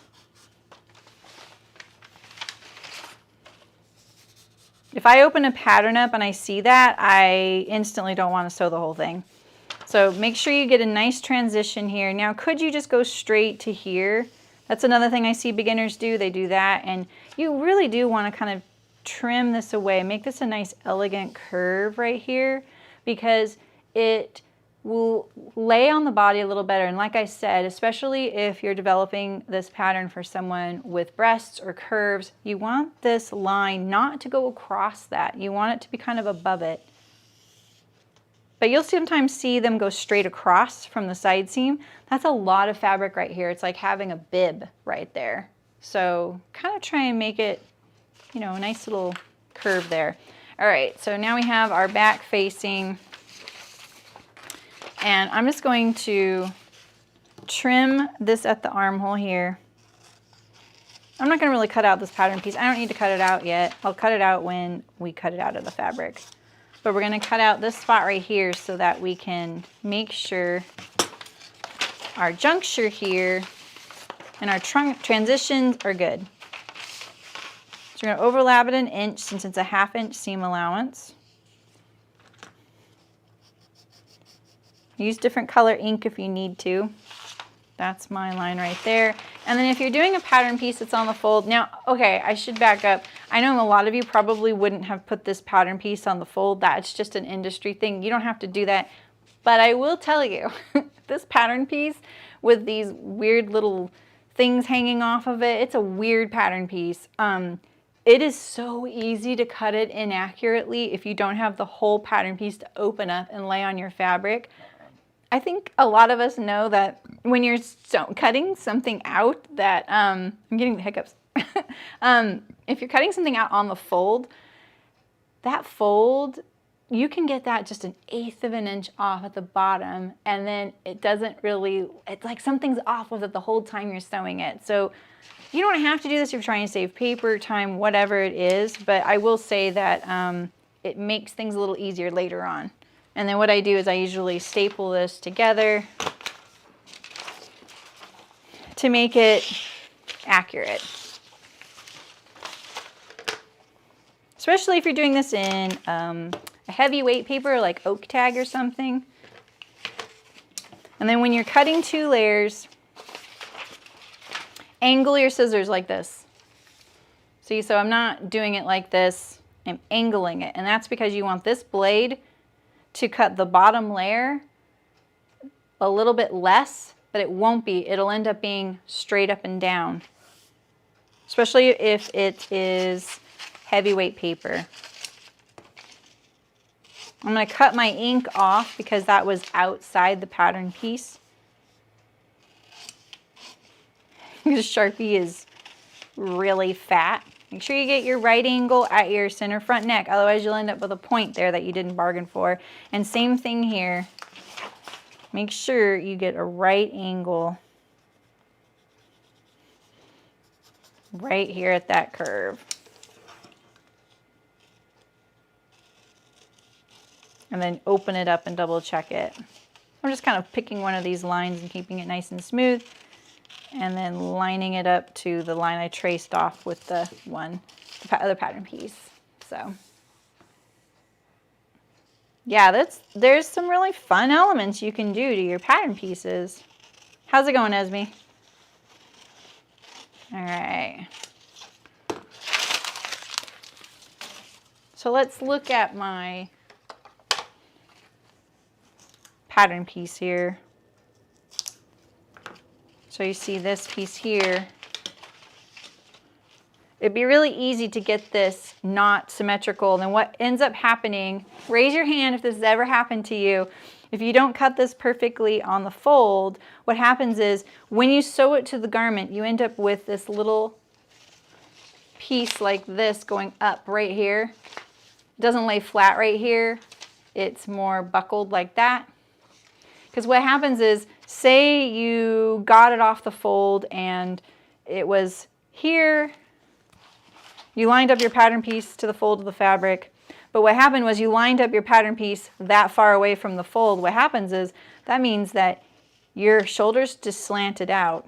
Even just 1/8 of an inch, like that, is going to create a buckle right here and change all of this down here. So you gotta be careful with the cutting on the folds. It's kind of inaccurate. All right, so now we have our facing, and we're gonna cut 1 out of fabric and 1 out of interfacing. And remember, we have 1/4 inch seams, neckline and armhole, 1/2 inch at our shoulders and sides. That kind of stuff gets really easy to remember because you'll start preferring the 1/4 of an inch sometimes. So yeah, I know, Nancy, me too. It's happened to me a bunch. I am not immune to those things, you guys. 1 front facing. Okay. All right. Now all we have left of these pattern pieces is our tucks and our ruffle. So for our ruffle, we can just figure it out and make a straight piece if we like. Hi Dar, how's it going? Yeah, it ends up wonky, and that's because the pattern piece is cut on the fold. And I think, like, you know, they don't give you the full pattern piece because it takes up so much more paper. And so many people cut things on the fold. A lot of times I make my pattern pieces so that they're not on the fold. But in a home sewing setting, if they give it to me on the fold, I kind of have to, unless I wanted to trace it off and do the whole thing of like making a full copy, and I don't want to do that either, you know. So just make sure that your fold is straight and you get your line right here perfectly on the fold. How many of you have ever done this where you cut off all the extra paper here and then you end up like cutting it so parallel, like that one's pretty parallel, you accidentally line this edge up to your fold, not the cut line, or not the fold line, not the cut line, the fold line. And then you're like, why is everything so much bigger? The other thing I've seen is people will cut two and cut it on the fold, and then you can't even seam it together because you've left no seam allowance. So yeah, a pattern piece that is cut one on the fold is problematic in a lot of ways. So you gotta really be thinking when you're cutting it out. So, all right, so now we have our ruffle. I cut this piece of paper off because I'm just gonna write my measurements on here. Now we're doing double gauze. So the double gauze is, I wouldn't say it's like thin. It's not like chiffon or rayon, but it's not thick because it's kind of like two really, really thin pieces of fabric that have been stitched together. And that's what the double gauze is, right? Hi, Margie, how's it going? Yeah, exactly. Yeah, and especially with these weird pieces, it is so, you have so little right here to get on the fold and be accurate with. It's just so much better to open it out and cut one. All right, so we're gonna measure this amount down here and we're gonna look at our finished amount. So that is about 15 and, or that's a 12, sorry, it's upside down. So 12 and a half. And this one, we're going to go all the way to the edge, but we're also not going to gather it right there. So let's just go to the center line.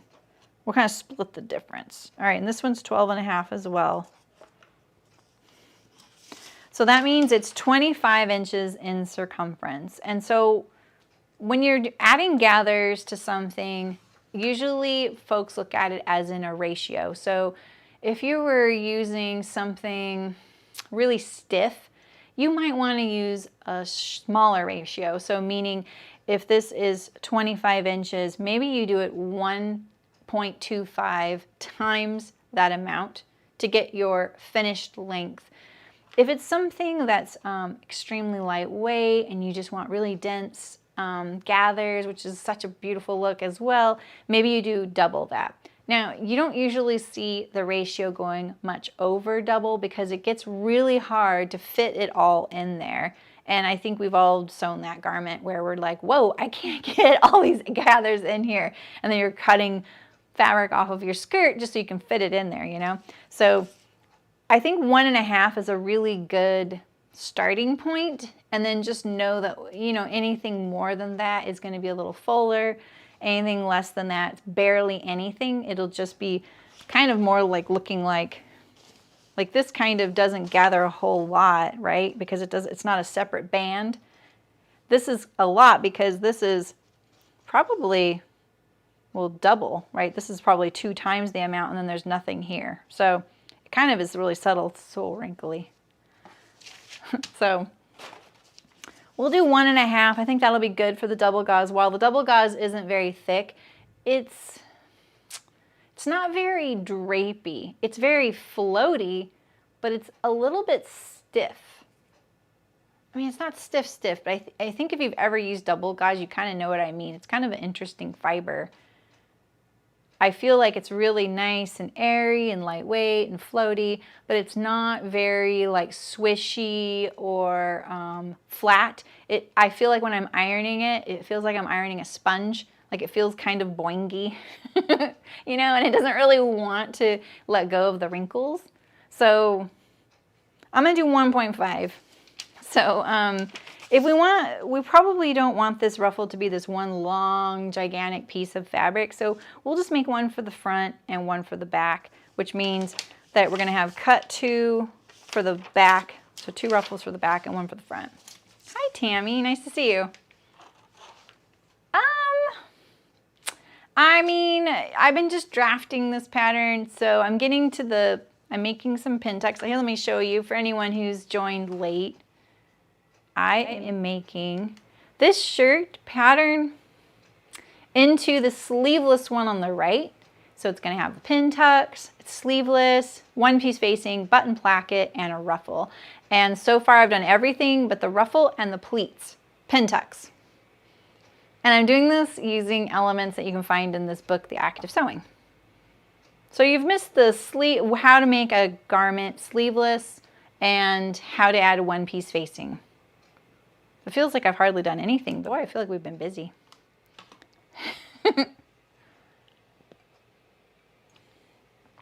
All right, so 12.5, let's get ye old calculator. That's pretty easy. I sometimes will do things just so that I don't have to even use it. Oops, that's not it. That's not it either. 12.5 times 1.5. There we go. So we need this piece to be 18 3/4 inches plus our seam allowance.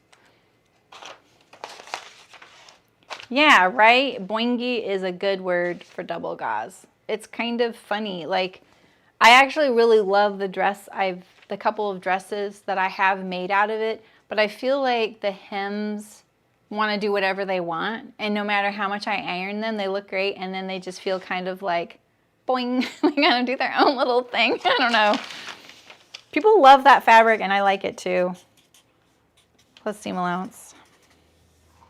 You don't have to be precise with this unless you're working with a fixed amount of fabric, all right? So we're gonna make this, we had our, this is the front, or the back, sorry. So for the back, cut 2 at, we're gonna add 1/4 inch seam allowance and a 1/2 inch seam allowance, which gets us up to 19.5 inches. And then we're going to make it 5 inches wide finish, and we're going to make it with a 1/2 inch seam allowance and a 3/4 inch hem. So that gets us into 6 1/4. All right. For the front, we're going to cut 1 at 37 plus an inch seam allowance, so a 1/2 inch, so 38.5 by the same width.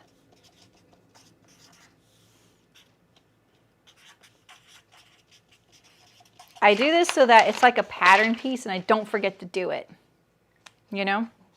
All right, so now we have our ruffle, and now we're left with the pin tucks. Arguably, probably not a very hard thing to do, just a little bit time consuming.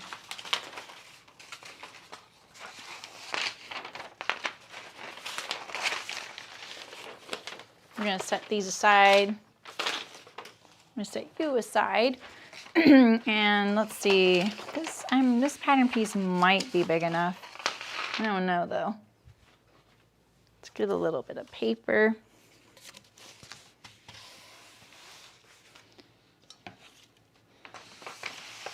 So I think I'm going to do 1/4 inch tucks. We can even just figure out how much paper we think. So how much do we think? If that's this is the back, and then we want our tucks to, so we really have about, I'm going to say about 2.5 inches maybe to fit all of our tucks in. So we could do maybe like 8 tucks here, and that's like 2 inches of paper, so it's really not much. You can use this one for the front, and then we'll just cut a little piece for the back.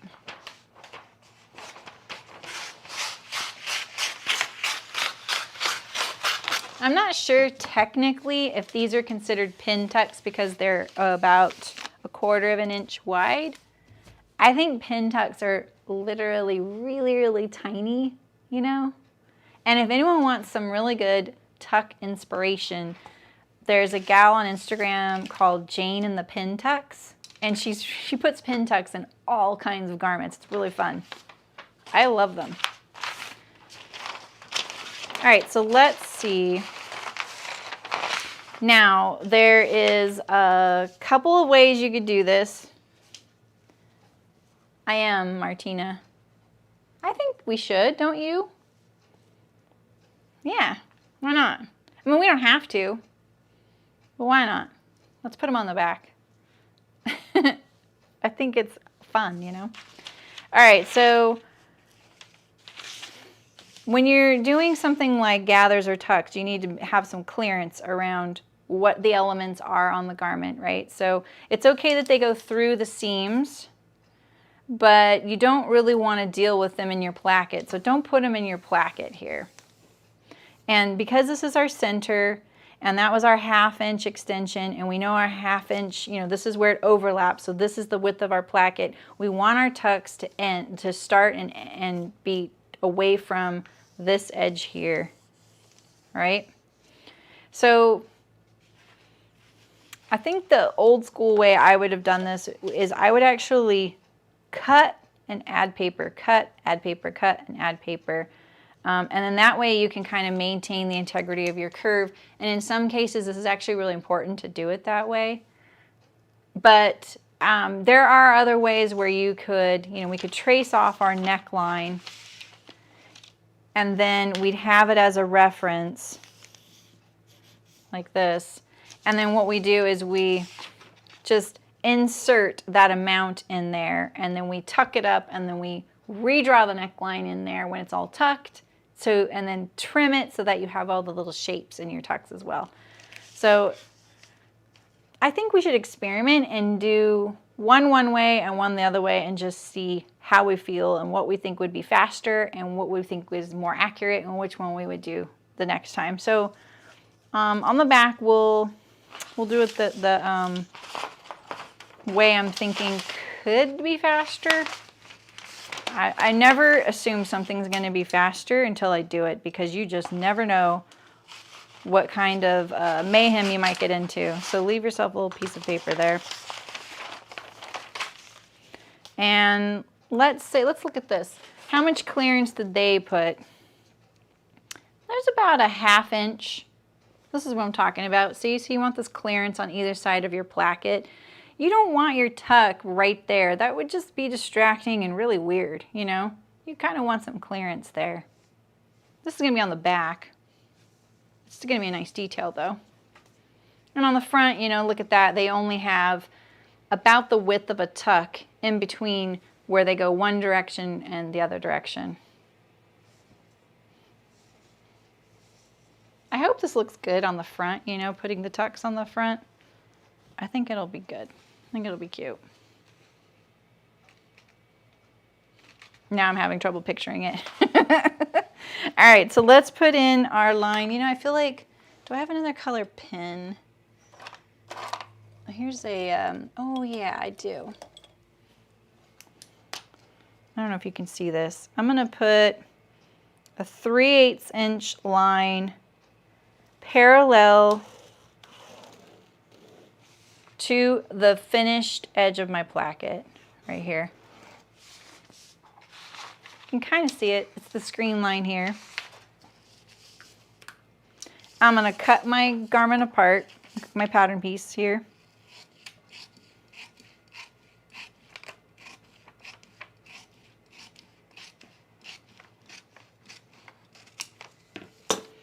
Now I'm going to tape this piece here.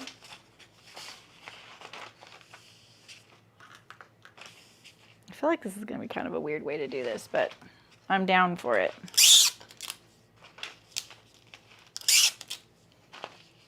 Make this super secure if things are about to get kind of fiddly. I have a little slice in my paper there. And then you might want to tape the back so it doesn't flip around and do that. I really need to order tape. I've been going through a lot of it lately. All right, and so my pin tucks are going to be about 1/4 of an inch. Now, let's be straight up about our sewing. This is mine, Nancy. This is one of my only, I have like 3 ready-to-wear tops still in my wardrobe. This one, a Mexican top, and what's the third one? I can't think of what it is. I love this, wearing it under sweaters in the winter, and I just love it, and it's dingy, it's old, April Cornell, and I have this one weird tuck that always goes the other direction. See it in the back? Isn't that weird? I always have to iron it out. So I figured we'll use this as inspiration because she wanted something with pleating and a one-piece facing. We ended up using the pleating on the other one too, though. So lots of tape. I do go through lots of tape, I know. All right, so these tucks. So let's talk about our sewing abilities, right? So these tucks are, they're not quite 1/4 of an inch. And I like that. It's going to be a little harder to draft something consistently the right width if you're doing it, something that's a little under or over something standard on your ruler. No pin tucks on the facing. The facing is going to be the finished shape and size of the garment. So that's why we could draft it first, because our garment needs to fit that facing in the end. All right, so now do I think I sew pretty good? I think I sew pretty good. Do I think I can do perfect pin tucks all the way down, over and over, front and back? I'm gonna try. So I think like setting yourself up as best as you can, but trying not to make it too hard on yourself. So you got to kind of take that into consideration. If you're gonna do 1/8 inch tucks, that is harder to do than a 1/2 inch tuck. Something smaller, you really have to maintain that narrow parallel sewing to the fold edge, and it seems like smaller is easier. And man, you guys, do I always think smaller looks fun. And hey, I mean, look at these things. I'm like, I want to do mini quilts. Look at this thing. Do you know how long this took me? I have 3 on my wall. This is the hardest one. And that's where I stopped. So I think like, and that is, you know, with paper piecing, right? So I had like help with the like template. Oh, Ray, hi. How are you? Thank you. Who doesn't love pin tucks, right? I think even the folks that love really modern clothing love pin tucks or tucks and pleats, right? They're just, I hope you're doing good. I hope your garden's doing good. I keep meaning to ask you what's going on in your garden. Yeah, that's smart, Nancy. I always refer to ready-to-wear garments for construction. I like seeing how people do it. There's so many ways to do things, right? So anyway, I just wanted to give you that little note, like, I'm going to do 1/4 inch because that's what I want. And I'm really hoping that I stay accurate. But I will tell you guys, you get 1 or 2 off and they all look kind of off. And that's probably going to happen. I'm just going to warn you. So, all right. So let's figure out. I think I decided that I wanted to do 8 tucks. And that means that's a 1/2 inch per tuck. Oh, I figured out my paper wrong. All right, so let's start doing it. And now these tucks are sewn one right next to the other. All right, so now when you're doing things like any kind of measuring on a ruler, this is what's going on here. Let's talk a little bit about ruler. These rulers for the longest time were a little bit, this one's more accurate. This long 1/8 of an inch parallel to this edge, one of these was smaller than the 1/8 inch on this edge. And I always knew that for drafting. I just used it to my advantage. I always knew, okay, this wide one is a little more accurate to an 1/8 of an inch. And then the narrower one was really great for using as pattern drafting because my pin width would kind of make up the amount that it was shy, that full eighth. So the sewing always makes you, yeah, think twice exactly. Oh, you're cooking? I'm hungry. What are you making us, Terry? All right, so then you need to think about like, all right, if I get, you know, this tuck right here, this fold, it goes like, all of these folds go,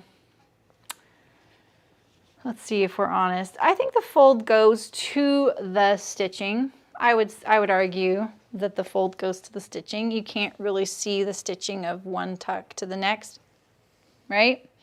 So then that means that you're basically going to just put in 1/4 of an inch space in between each one. Because remember, this is the way we're thinking about these.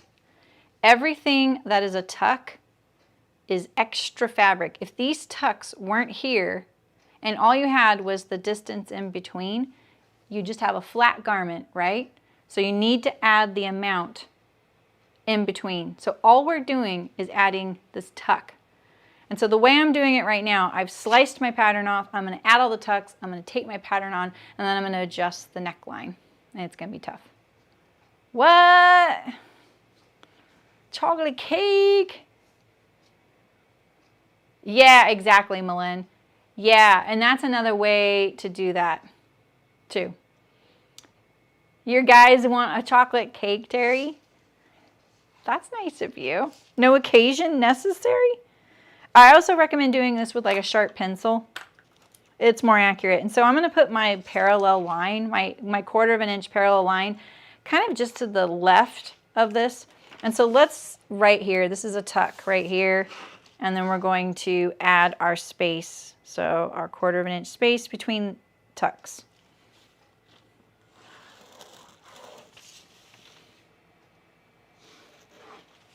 And in some factories, Malin, that's how they do it, because the fabric comes pre-tucked and then they cut out the pattern pieces. It's a huge waste. But they probably save in labor. Tuck. If you're making the spacing between your tucks the same width as your tuck, it gets very confusing. So make sure you label it.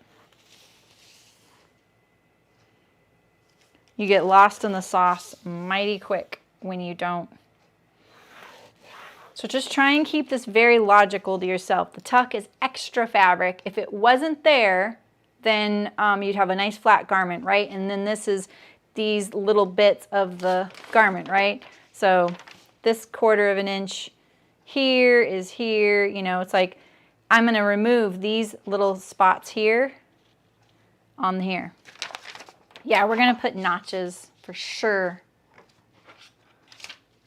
Ooh, Malin, I like that kind of experiment. What kind of ice cream maker do you use? I have a KitchenAid, and it has this attachment where it's like a bowl that you freeze, and then you put in your ingredients, and then there's a paddle and attachment, and then it makes ice cream. It works pretty darn good.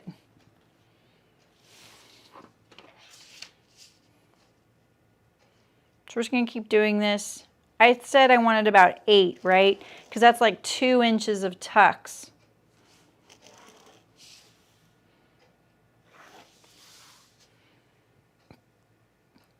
A Gayabera shirt. I've never heard of that. Yeah, Nancy, exactly. It does kind of make it easier, you know? All right. It can also add a lot of fabric to your purchase. 1, 2, 3, 4, 5. I haven't done this in a really long time. I've sewn Pintucks, probably more than I've drafted for them. I don't think I've ever worked for a company, except for, I've worked for clients that did it, but I've never worked for, like, employed at a company where we did Pintucks. Give yourself a nice long line, too. Sometimes I'm kind of shorting myself there.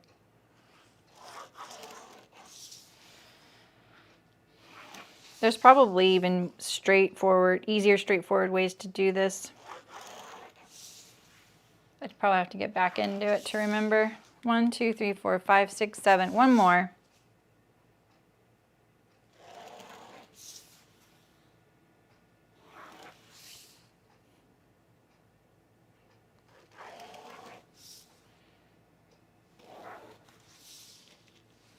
Okay.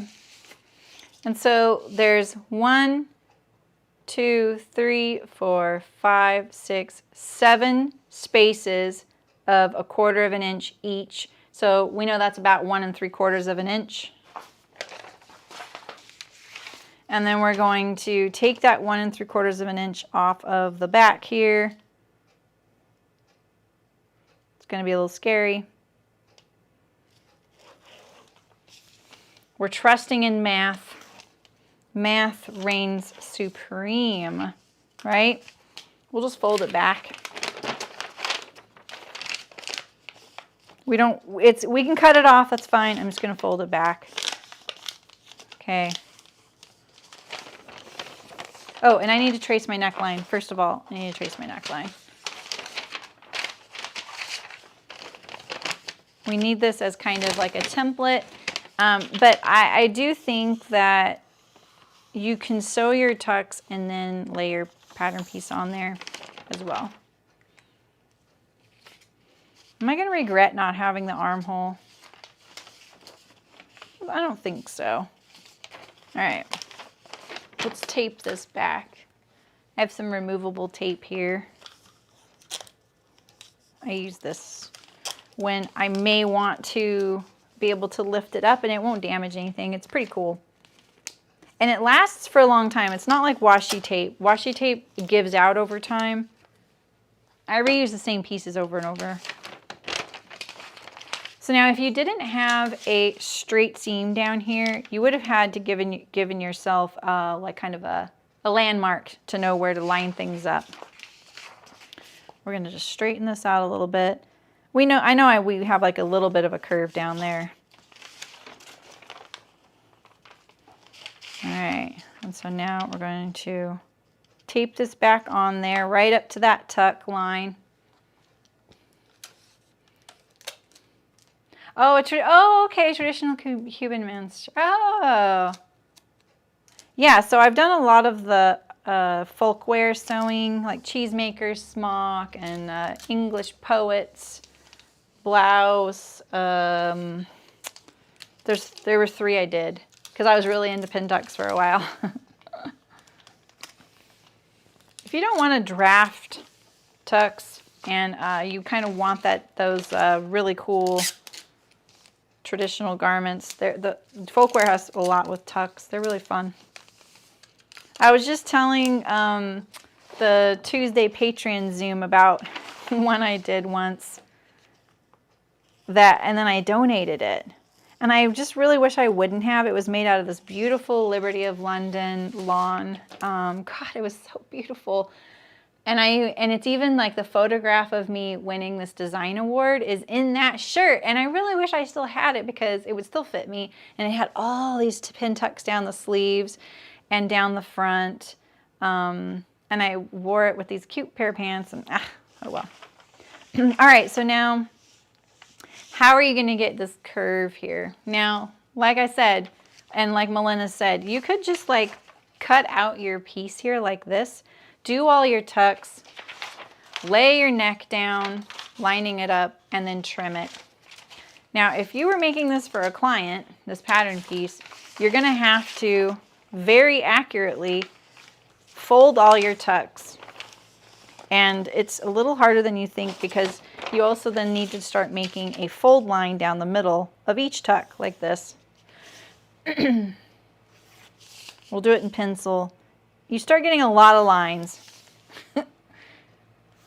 right? To save time, I think just cutting the neck afterward is great. But this is how you would do this. I'm going to show you how. So fold it on your fold lines. You can even sew the paper if you need to.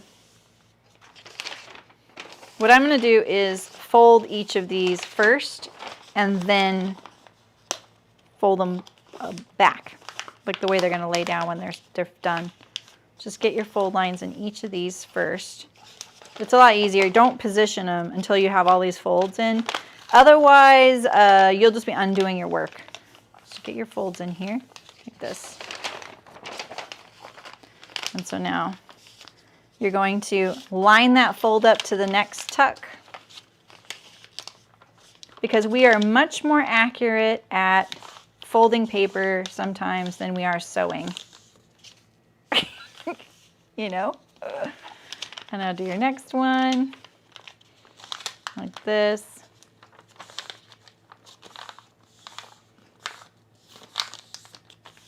All right, and then this one, I only did 3.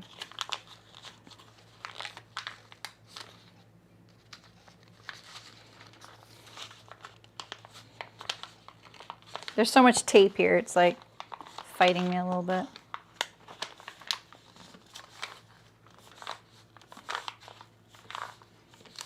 All right, and so there's my tucks in there. See them? 1, 2, 3. And then you'd be laying down your neck here, lined it up to the, I'm just gonna cut this off so you can see it.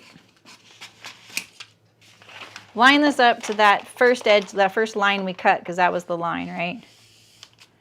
And then you would trim your neck there. I was going to use the tracing wheel. I really love the tracing wheel, but I'll tell you the drawback with this is sometimes these tines are too far apart to get really subtle, tight spots like this. And so what you end up doing is just using your knife, you know? So let's just do this right here so you can see what it looks like. Oh, it didn't cut it. Wow, it's a little thick. So I'm going to line that up to that cut edge that we cut off from the front. And you know what I also did? I'm remembering a lot of things I used to do. I used to tape these down. Don't let them fight you. It's not worth it. Okay. So now you'd have the shape of each of the tucks right here at the neckline. Now this shape right here is very subtle at the center front, but when you get up here, you're going to have these peaks and valleys, and they're really important because if you don't have the peak, it won't get caught in your neckline and it'll fall short, and you'll have to end up scooping your neckline even more. Now, fine if it's just a neckline with no collar, but if you're putting a collar on, you've just made your neckline bigger, and the collar still needs to sew to it. So you really need these peaks. So that's why you want to make sure that you allow for that. Oh, really? Oh, that sounds nice. Beverly, I just remembered that the other day that you go down to Mexico every year, don't you? Are you going this year? I imagine you didn't last year, but I remember like the first year you were in the stream, you mentioned it, right? That was you. Yeah. I'm going to look that one up too. Oh, like the shirt style worn by Charlie Sheen. Yeah, like the bowling style shirts with the pleats. He kind of wears those kind of like lounge, like the lounge era. Your garden's okie dokie. Cool. Okie dokie's good, right? I mean, we know what it is in Big Bang Theory. You put okie in front of it and you get okie dokie. Okay, all right, so let's just leave that open and we'll trim it out the sewing machine, right? And so we have our neck here. And I'm just gonna staple that puppy there so we don't accidentally throw it away, because that would be a very classic Sarah Me move. And we're gonna add our tucks to this one. And so I'm kind of feeling like going through the process of doing it the other way is so similar. All right, so let's cut off the center. So I'm gonna put, what did I say I was gonna put between my start point? It's like the width of one tuck.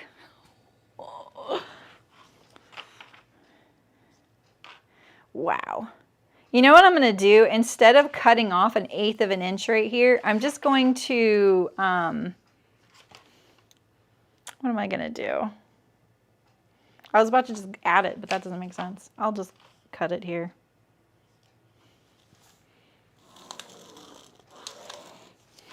All right, so that's my cut line. Eek! Look at how sharp these tucks are going to be in here. Do we want 8 again? I feel like maybe, I think there's like 12 on this. This is pretty wide. I feel like that might feel a little bit like body armor. So maybe something that's like, what if we did them far apart, you guys? What do we think about that?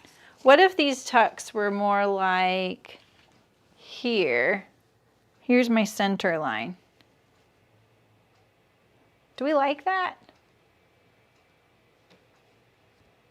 Wish I had my iPad here. So like, I'm thinking right now, this is the design is more like this, you know? Just a little designing, Martina.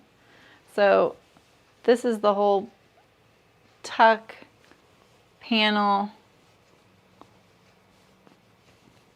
So I want to space it out so that I have like more like this. I don't know.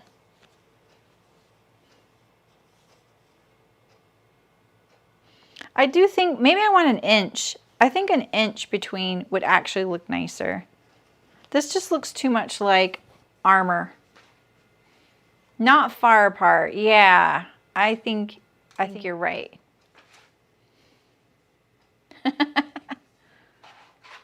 Oh, nice. Oh, that's awesome, Beverly. I guess there's one good thing, right? You pull your strawberries out this year, and your neighbor ate yours, right? That's funny. Yeah, I think I'm gonna do like 1 inch.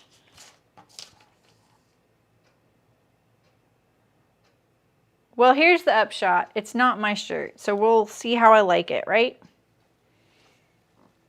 It's a good example, and then someone else can look at it and go, oh, I like that, but I would have put it closer together. Yeah, the shirts have 2 columns, but I don't want it right down my boobs. You know? My bust.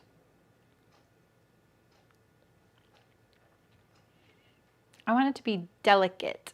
I think what would be kind of cool is if you did put it far apart, then maybe you'd make this a center panel, and then maybe do like a lace inset.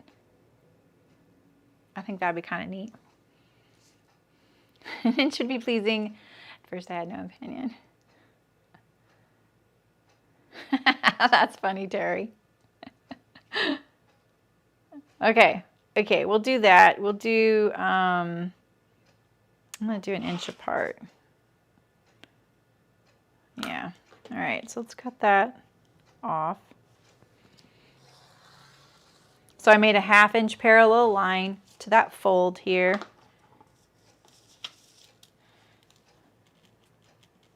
I'm just gonna write neck. I know that because like it wouldn't go on with this paper edge here. This is just excess right here. So, you know, the other thing you can do is just cut in each tuck. So you put your pleat in and then cut in a line and put your next pleat in. You can keep doing that. But I think, honestly, I think that way is a lot faster. Yeah, right? The lace in the center would be kind of nice, wouldn't it? I know, I was trying to think, like, do I have anything like, oh, I have eyelet. Oh, this isn't white, though. I'm using the yellow fabric. Dang, I don't think I have anything like that. I think that would be really cool, though. But if I did a white one, I could put, like, eyelet down the center. That'd be kind of neat. I like the idea of that. All right, don't lose this piece. Here's this. And then how far do I want to go? Because I think like if this was gone, it'd be 2 tucks gone. There'd be that much. 1, 2, 3, 4, 5, 6, 7, 8, 9. Okay, let's stick to 8, and then we have the same on the front and the back. That's what I was thinking too, Beverly. Like too far apart. But if you broke it up with something in the center, I think that that could work. And do fewer. Like I wouldn't put 8 tucks like starting out here. I don't know why that's funny to me, but it is. Okay. Let's draw in a line here. Right? Actually, we'll just tape this on here. That's right. We're going to tape this on here.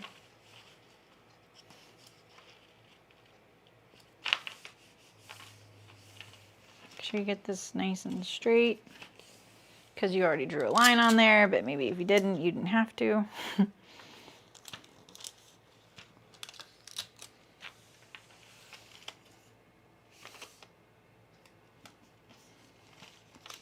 So are any of you going to join in the menswear sewing? We're starting next week. I haven't been doing much teasing about it, sorry. But I'm going to do 4 patterns in the next, through July. End of June through July. And I'm pretty excited about it, actually. All right, we're going to do 8 tucks again. So I'm doing 1/2 inch tuck, 1/4 inch shirt, meaning it's the space between the tuck. The tuck is the excess that sits above the garment.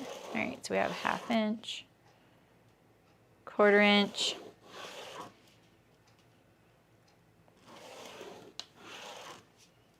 just put them all in.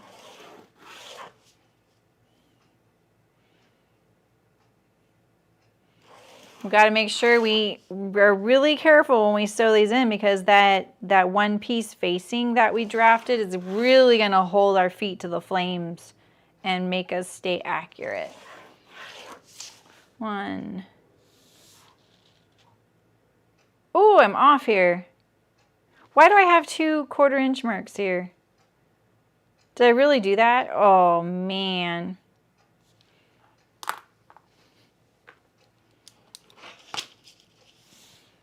Tuck.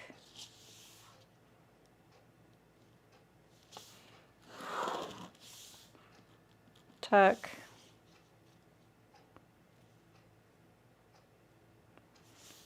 Got to keep your wits about you.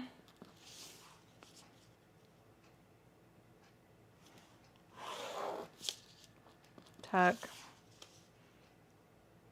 I did the 1/4 inch line twice.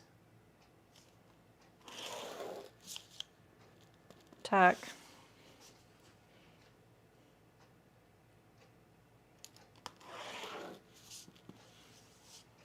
Okay, 1/4 inch. I almost got myself off again. 1, 2, 3, 4, 5, 6, 7. Oh, we're almost done. This is much faster. Ooh, do we have enough? Do we have enough?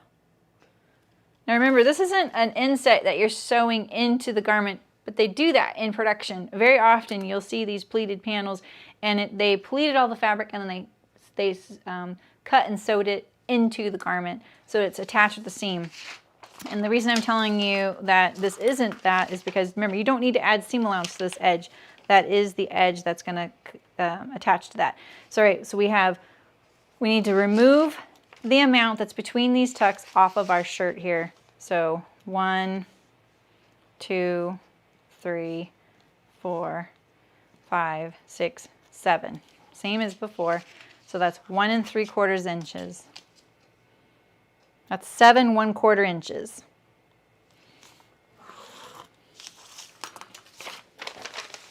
Which pattern am I doing first? Oh, and the men's, I'm open. I was thinking the cargo shorts. Cool. All right, so let's do a straight line from here.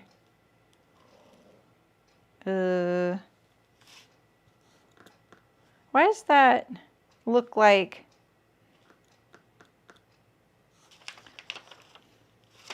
Oh, that's the fold line. I really did not leave myself much paper there, did I? You know, I actually was thinking that this little line right here was the bottom edge of my finished placket, but that is actually the line that points to the fold. Shorts, yeah, I'm going to do the cargo shorts by Wardrobe by Me, I think first because that kind of kicks off summer. And then the other 3 patterns are the... I'm sorry that I'm doing so much Wardrobe by Me. It's just, I have never sewn for them, and my husband really liked their silhouettes, so I figured why not. I ended up not picking anything by Thread Theory, and I think I promised you guys the Quadra jeans, but we'll get to those someday. You know, so. All right, so let me just square across here. So I'm going to do the cargo shorts, the jacket with all the pockets on it that has a drawstring waist, but I'll probably leave the drawstring waist off, and then the chino pants, which you might like, Terry. And then I'm going to do a 1/4 zip fleece pullover, like a technical fleece pullover a la Patagonia, by Love Notions Patterns, called the North Star Hoodie. I'm not doing the hood. I'm going to modify that one to make it look like the Patagonia. I think Beverly turned me on to that one. All right, so let's line this up down here at the hem. Oh wait, I need to fold this back here. Fold that excess back. If you don't, it won't fit. You'll be in trouble.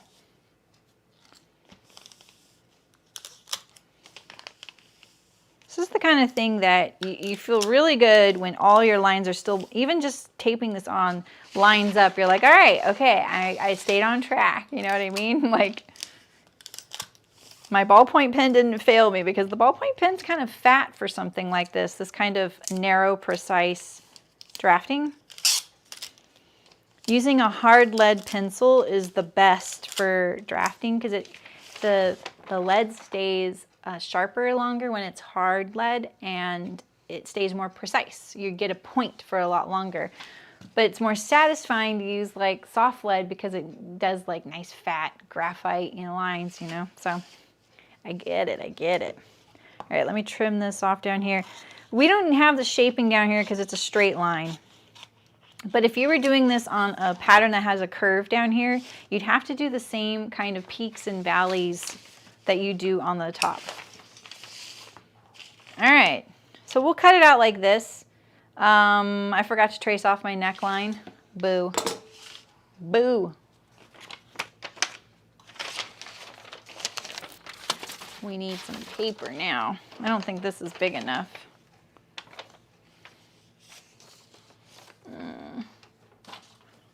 Don't I have a, this one? We'll see. Libby. Oh, really? God, that's the worst. All right, so I'm going to just remove this off here for a little bit. Good thing I didn't cut this off, right?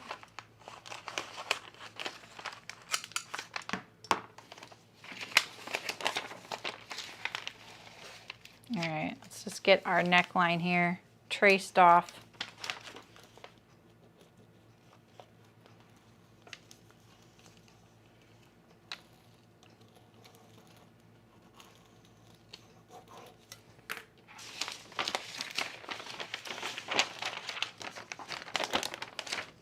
We're okay. We're okay.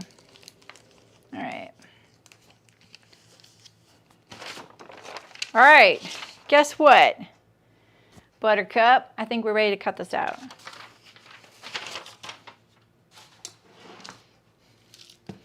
You know, I always love that when I try to sweep the floors when the air conditioning is on, and you're like chasing around that one like dust bunny or whatever, and every time you get close to it, it goes like behind the door. And yeah, I know that one really well. Okay, I know where my, I'm so glad I know where my French curve is. Okay, I need this. I don't need you. I might need the scissors to do all the notches. We did a one-piece facing. Our ruffle's going to be hemmed. If you wanted to fold your ruffle in half and then you wouldn't have to hem it, that just takes more fabric and the ruffle would be a little stiffer. Yeah, you're kind to your future, Libby. Exactly. You would have had to start over. All right, so we have our front. We have our back. Oh, did I throw away my... Oh. See, I told you I would throw it away if I don't keep track of necklines.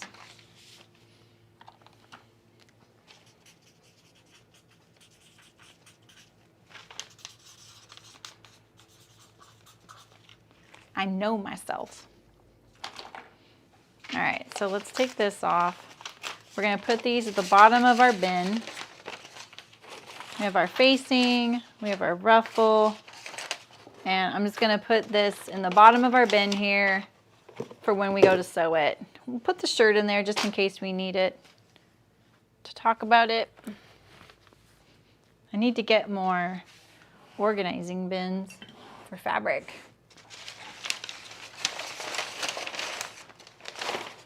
Here's our fabric. It's very, very bright, but perky. Am I right?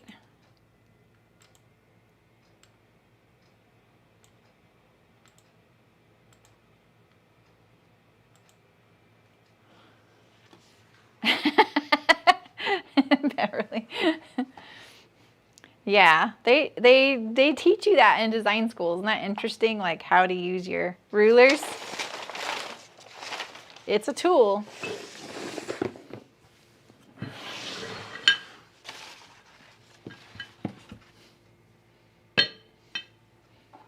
Okay.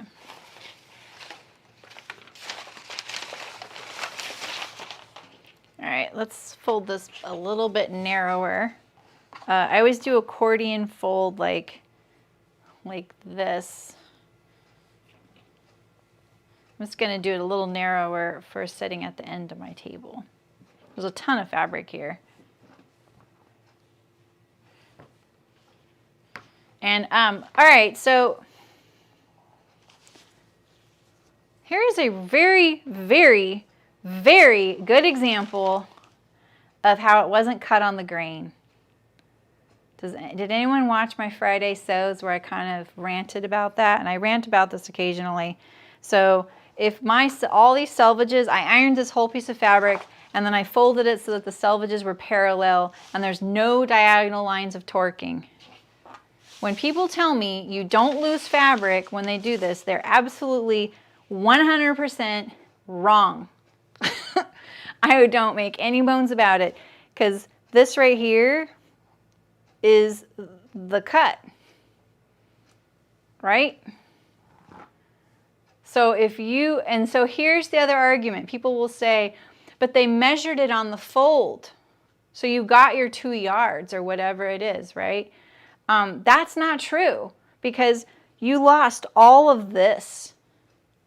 And so I'm gonna say that I can see the grain. It's not hard, I can see the grain. The grain's right here. It's like here is the fold and here's the grain right there. You can see how like right through here, there was only a few long parallel threads right here. That is a sign that it was on the grain right here. You see all these vertical threads going this way? That's a sign that it's off grain. Because these guys are the threads that are, they have nowhere to go. They lost going all the way to the end of the fabric because this thread right here should go all the way to here. So you absolutely lose a lot of fabric. If you had been like, I'm gonna make a skirt out of $80 a yard fabric and all I'm gonna do is get one piece and I'm gonna hem it. I'm gonna get the smallest piece possible. So I think if I got 3/4 of a yard, that would be long enough, because a half yard might be a little too short to fold over for a waistband. And then you did it. Your skirt, if it were cut this badly, wouldn't be even on the bottom, first of all, and wouldn't hang right if you didn't trim it up. Good night, Malin. Yeah. Yeah, exactly. So those people that just think you're being like I think it was Terry who got kind of abused in a chat for wanting too much fabric because like she was being greedy or something. And it's like, no, you just want what you paid for. You know? Like, and look at this. Like, I just flipped it over and I'm like, oh, look at that. If I would have cut that out. So yeah, you absolutely, you know, lose all that. Now, if you open up the fabric, you might be able to recover what you've lost because you can kind of move things around. But your patterns as home sewists aren't printed so that you cut them on the you don't cut them on a flat layer. You cut them on the fold. So if you do this, you're like, oh, I want the fold towards me because I'm about to put this pattern piece on the fold, and then you forget that it's off like that. You know? Oi. Yeah, is it a rant or what?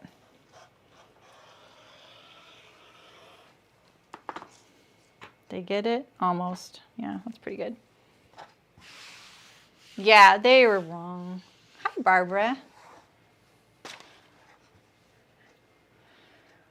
I think I'll do a toile with you guys. Would you rather like that? Oh yeah, Elena, 1/4 yard. That's probably about the most you'll lose, but that's a lot. Can you imagine your mini skirt that you were planning on knee length for? All right, so this is the back, and it is not cut on the fold. This front is. So now that I've trued this up, we'll use this piece here. Cut this on the fold and be really accurate because we got all these little Pintuck dealy bobs, right? Yeah, you don't want free fabric. You just want what you paid for. And that actually did happen to me with really expensive fabric just like last year. So, and it was such a weird thing because both ends were cut so badly. I was just like, well, I don't even know which side to start from, you know? Yeah, I've been thinking about changing my fabrics, but I love them so much. And then someone in the Patreon Zoom yesterday showed me a Tilly and a Sew Over It blazer, and it's that teal. And I'm like, see, I could have one that looks teal like that. Okay, cool. Yeah, I think I'll do the muslin as well. Why not? We don't have to be in a hurry. All right, so this is a little bit tiny bit off. Okay, so I'm just going to cut this out and leave this kind of open up here. Does make marking the tucks kind of tricky though. I have to think about that. I didn't think about that. Even though I've talked about that we need to mark for the tucks.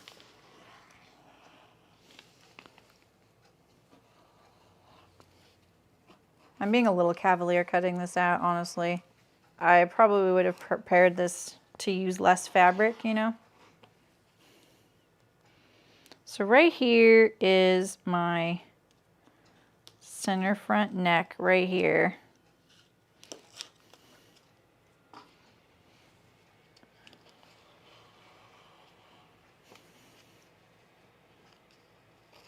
I'm just cutting off this excess here. And I'm going to cut off a little bit more like that and kind of just smooth it out. So here's my neckline right here. I have plenty of room to get these peaks and valleys in here.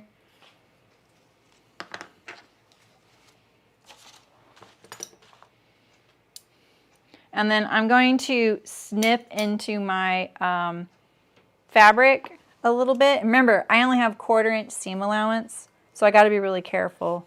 And see with these tucks you want snip, snip, Wait, snip, snip. Oh, this is my tuck. This is my tuck. Boy, I'm already off.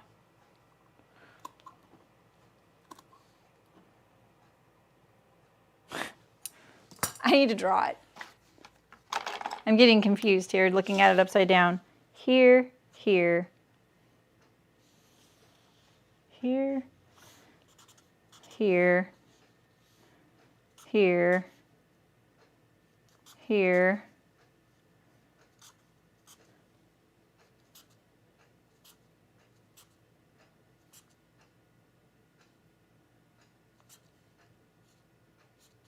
Okay.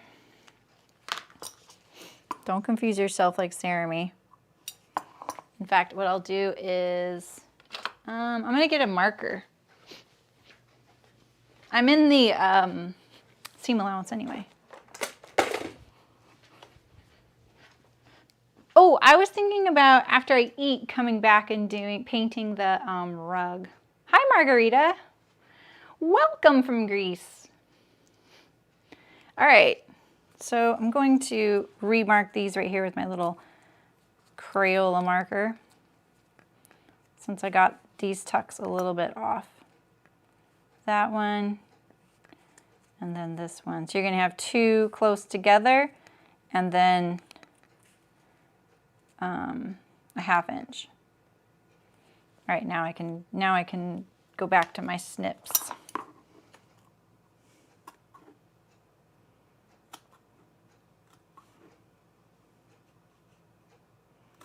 Now I only have a 1/4 inch seam allowance for my neckline, but up here, remember, I have extra fabric.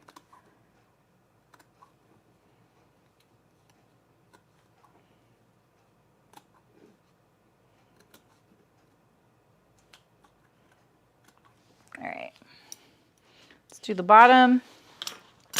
Same thing, let's mark it so we don't get confused. Who, me?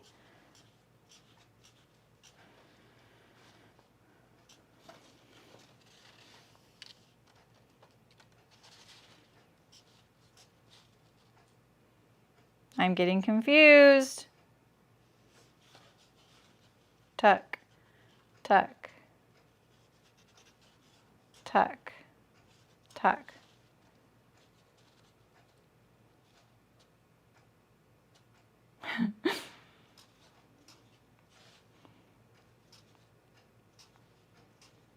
Phew. I think I just lost a year off my life doing that. All right.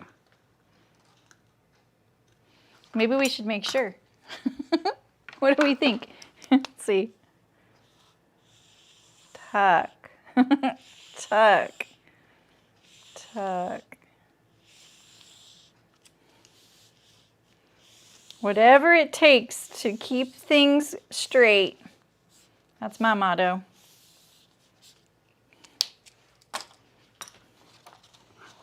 So you want, that's a tuck. Yep. Okay.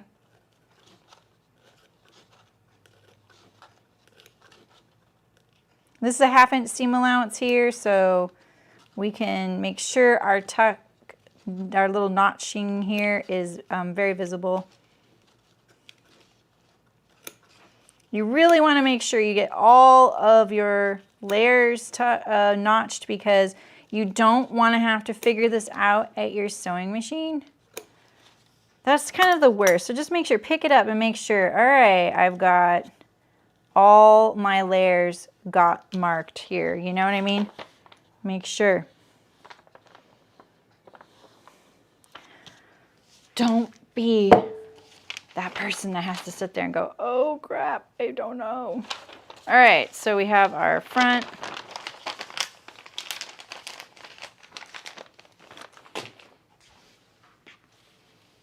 Yes, I'm going to cut the neckline after sewing the tucks. I am marking the, where am I marking? At the beginning and end of each tuck? Yes. So I'm marking the space between and the tuck itself. So when it's a 1/2 inch apart, I know that that's the tuck. And what I'll do is I'll iron it and then stitch it down. All right, so this one's not on the fold.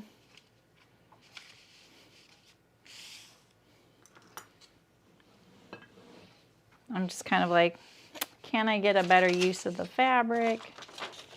We have this pattern, this crazy pattern piece I could probably get right here, you know. This one's on the fold though, so maybe we would want it over here, and that way we can put this here. And then we have our ruffles.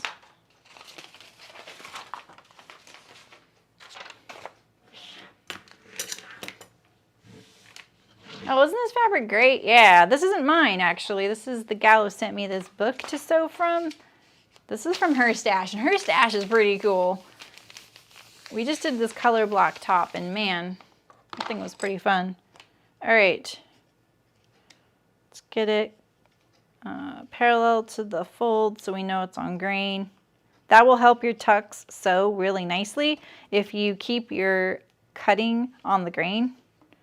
Try not to be cavalier this time about getting it on the grain. It might pay off later depending on the makeup of your fabric. Let's just slide this a little bit more this way.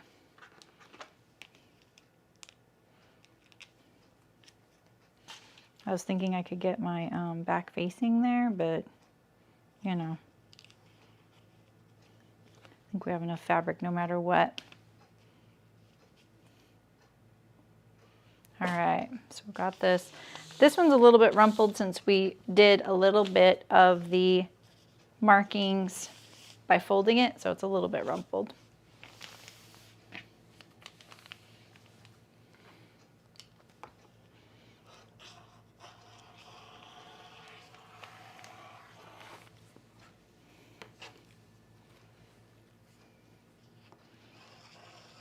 This one has the placket and the one-piece facing. And so now these little, these are so subtle, these little peaks and valleys. They're not that critical.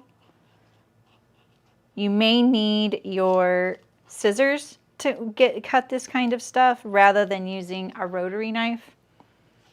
So we're gonna just cut across this, leave it. We just marked that just as an example of how you would mark the pattern if you wanted it to be drafted on there to already have those peaks and valleys.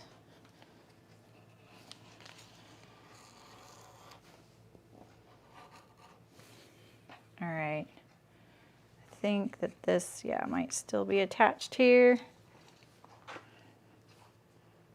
and here. All right.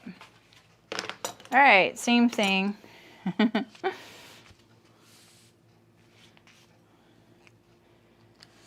This one. All right, we at least have these pencil lines to start us off. Two close together, one far apart. We have 8 tucks total.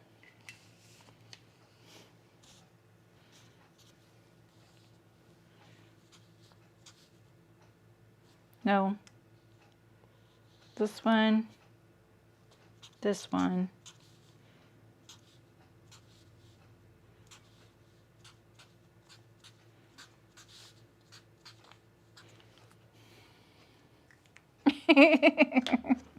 I'm making sure, man.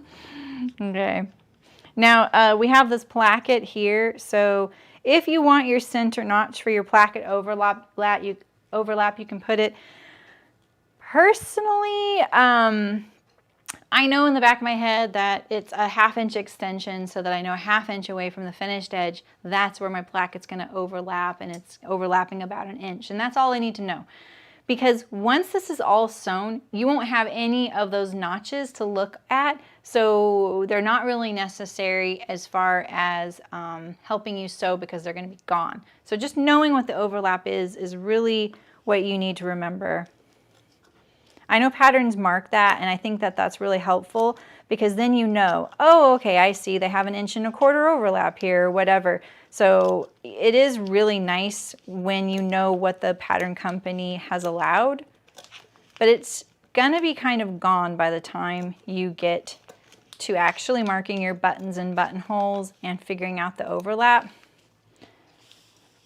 The other reason that the center line can be really helpful though is for some collar treatments, you need that center line as your starting and stopping point to getting it accurately sewn on there. All right, so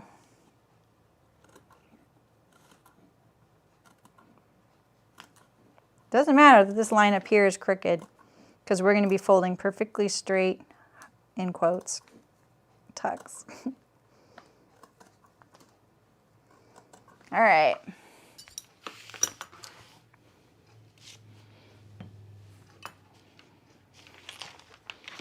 Phew.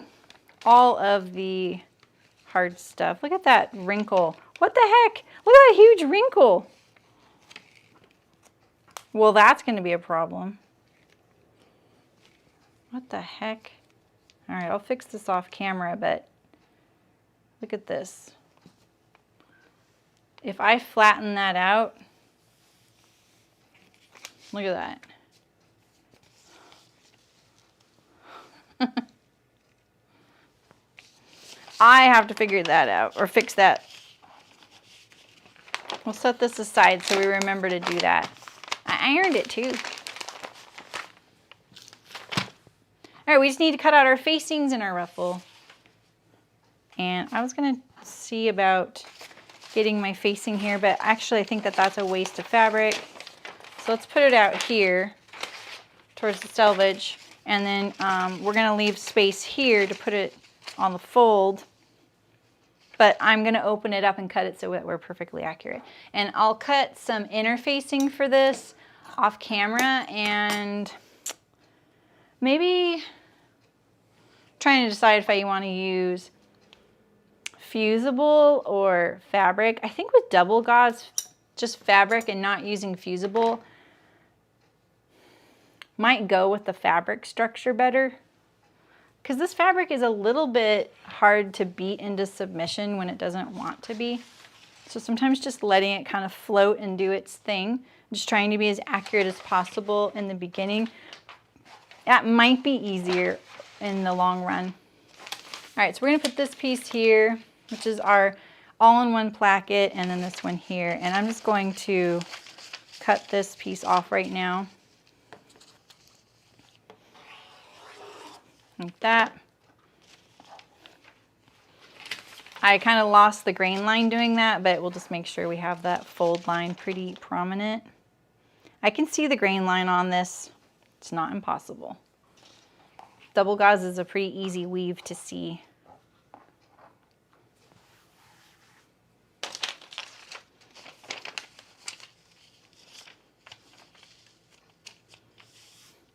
These things are such fabric hogs. But they're really nice. It's a really nice finish. And hey, if anyone's going to complain about doing a one-piece facing, I'll just counter with binding. Because you know I'm all about binding. And the reason you wouldn't do, I should have explained this when I was talking about the facing. The reason you don't do a neck facing and an armhole facing is because obviously they would overlap here, right? And so sometimes what you'll see is people will do really narrow ones, and then you have all this juncture of loose facing or turned under and top stitch facing in here, and it's just really kind of clunky, you know? So this way it gets one layer of fabric in here, you know, and like I said, if we trim away a little bit while we're cutting this out, and we can kind of get the outside to roll under, it really is such a nice finish.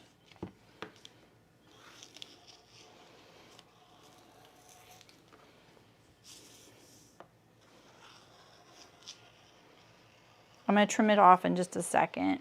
I'll show you what I'm doing.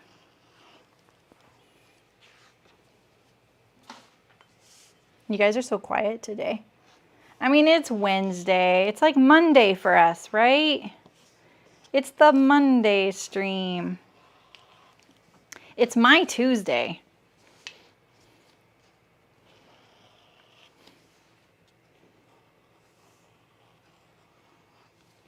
All right.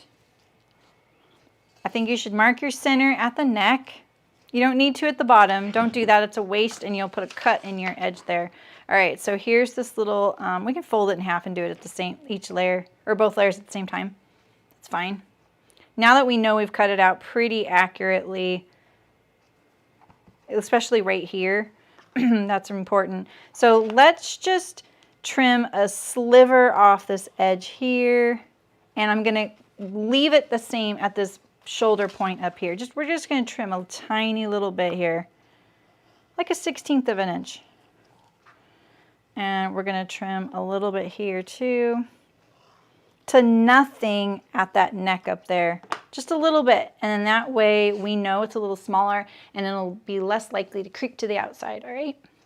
All right, so we have that, and I'm gonna cut interfacing for this off camera.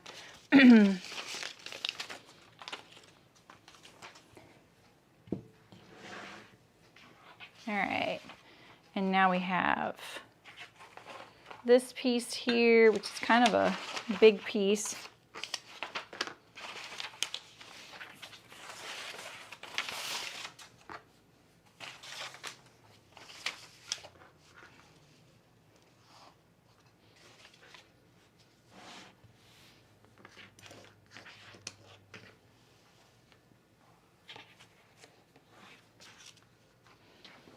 I hope I can stretch this out for the sewing for 2 streams. I think so with these Pintucks.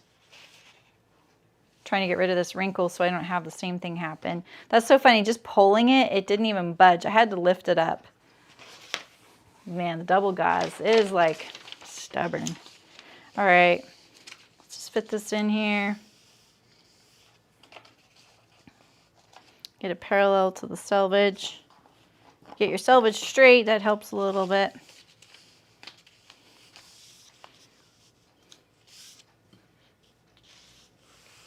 Can you see that? Yeah, you can.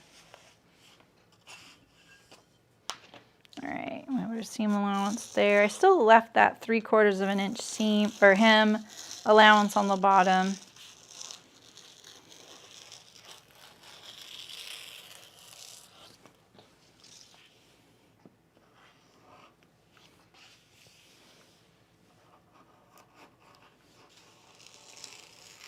Cutting my ink line off since it's outside of the pattern. At least I try to. Because, you know, that ink line, that Sharpie line, that's like almost 1/8 of an inch wide. So right here, that, you know, you do that on one pattern and you don't do it on the other, or the one it sews to, then you're wondering, gosh, I was so precise. Why is this still like 1/8 of an inch off? It could just be your ink line. And you'll ask your pattern drafter friend in the same design room to check your work, and then they see that and you're really embarrassed. It's like rookie stuff, you know? Okay. Now we just have our ruffles, and let's see. Oh, this one's still, look, it's pretty unstraight as well. Well, actually, I was going to see, could I fit... So we have 2 that are 19.5 and 1 that's 38.5.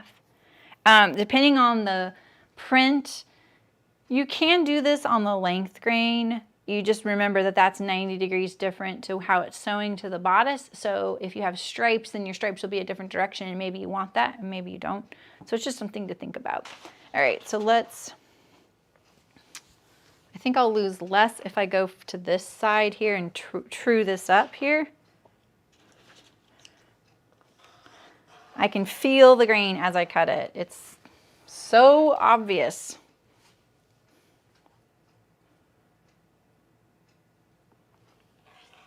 I would normally do it with scissors too if I were cutting it.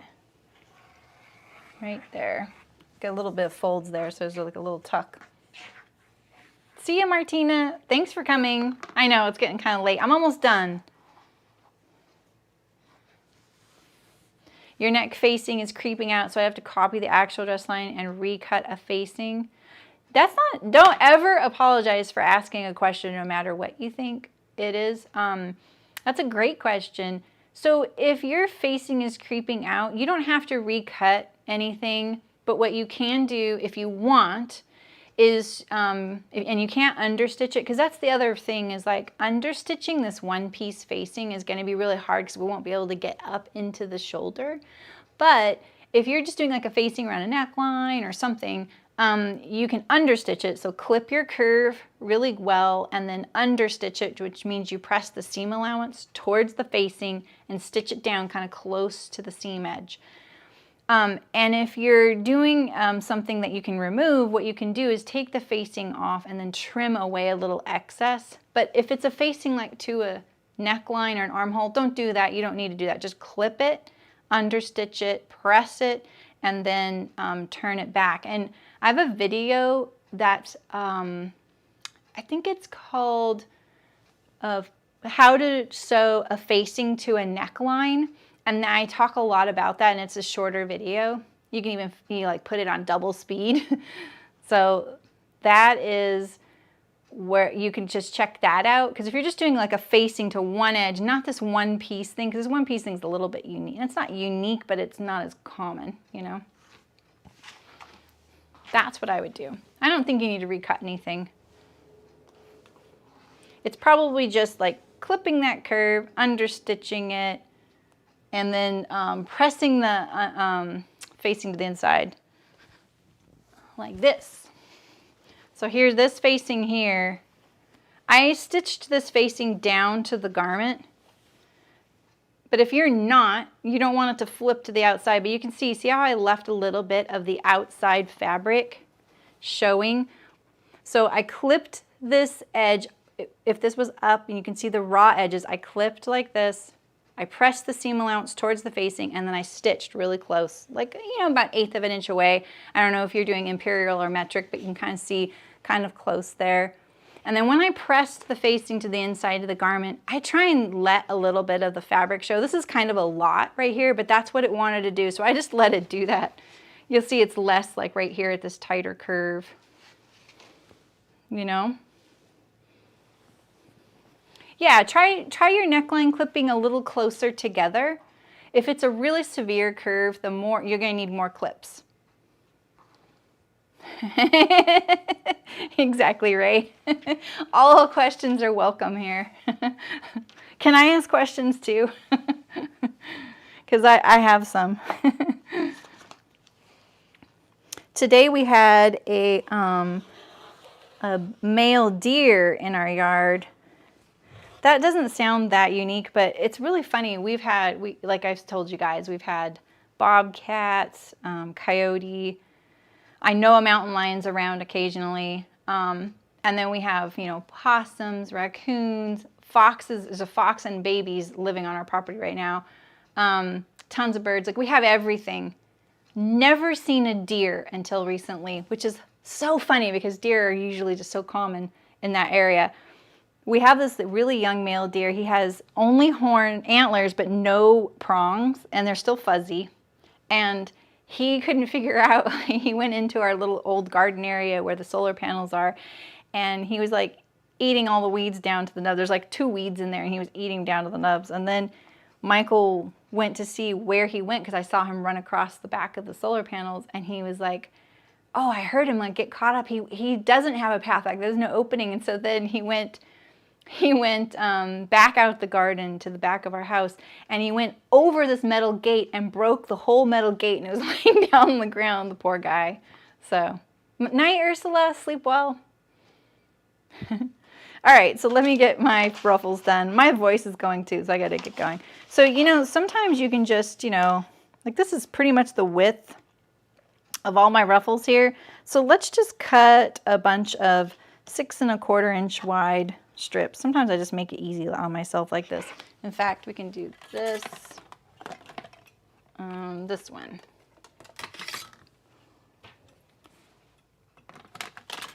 I resisted so long getting quilting rulers, but they're really handy for these really wide things.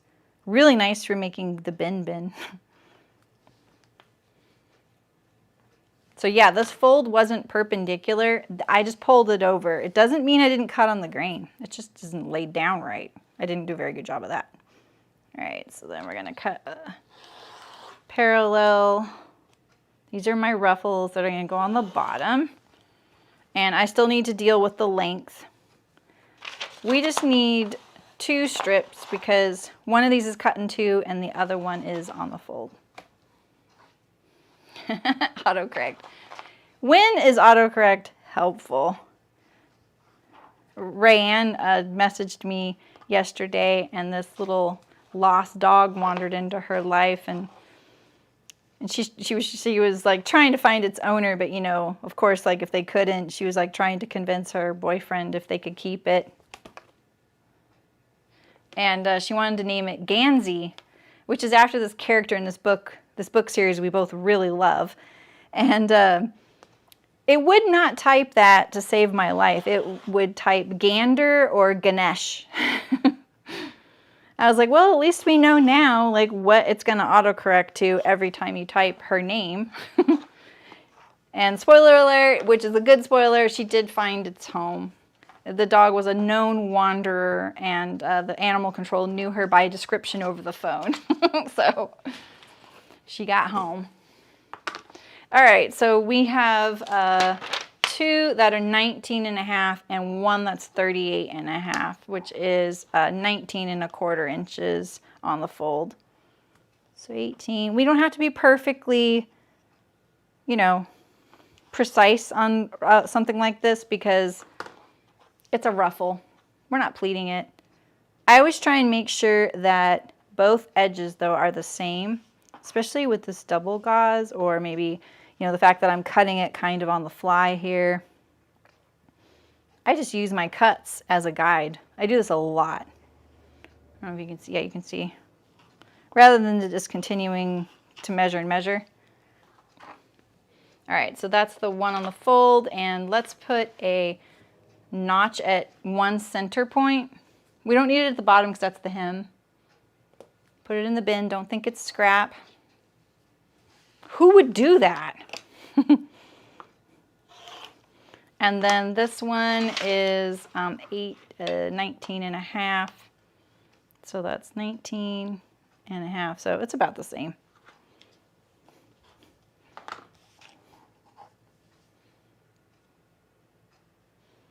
Like this.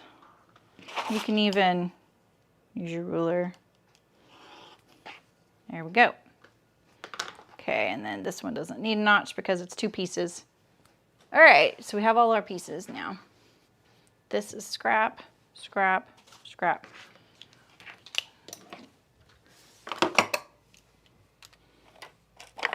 Clean it all up right away because you're about to stream painting a rug as well.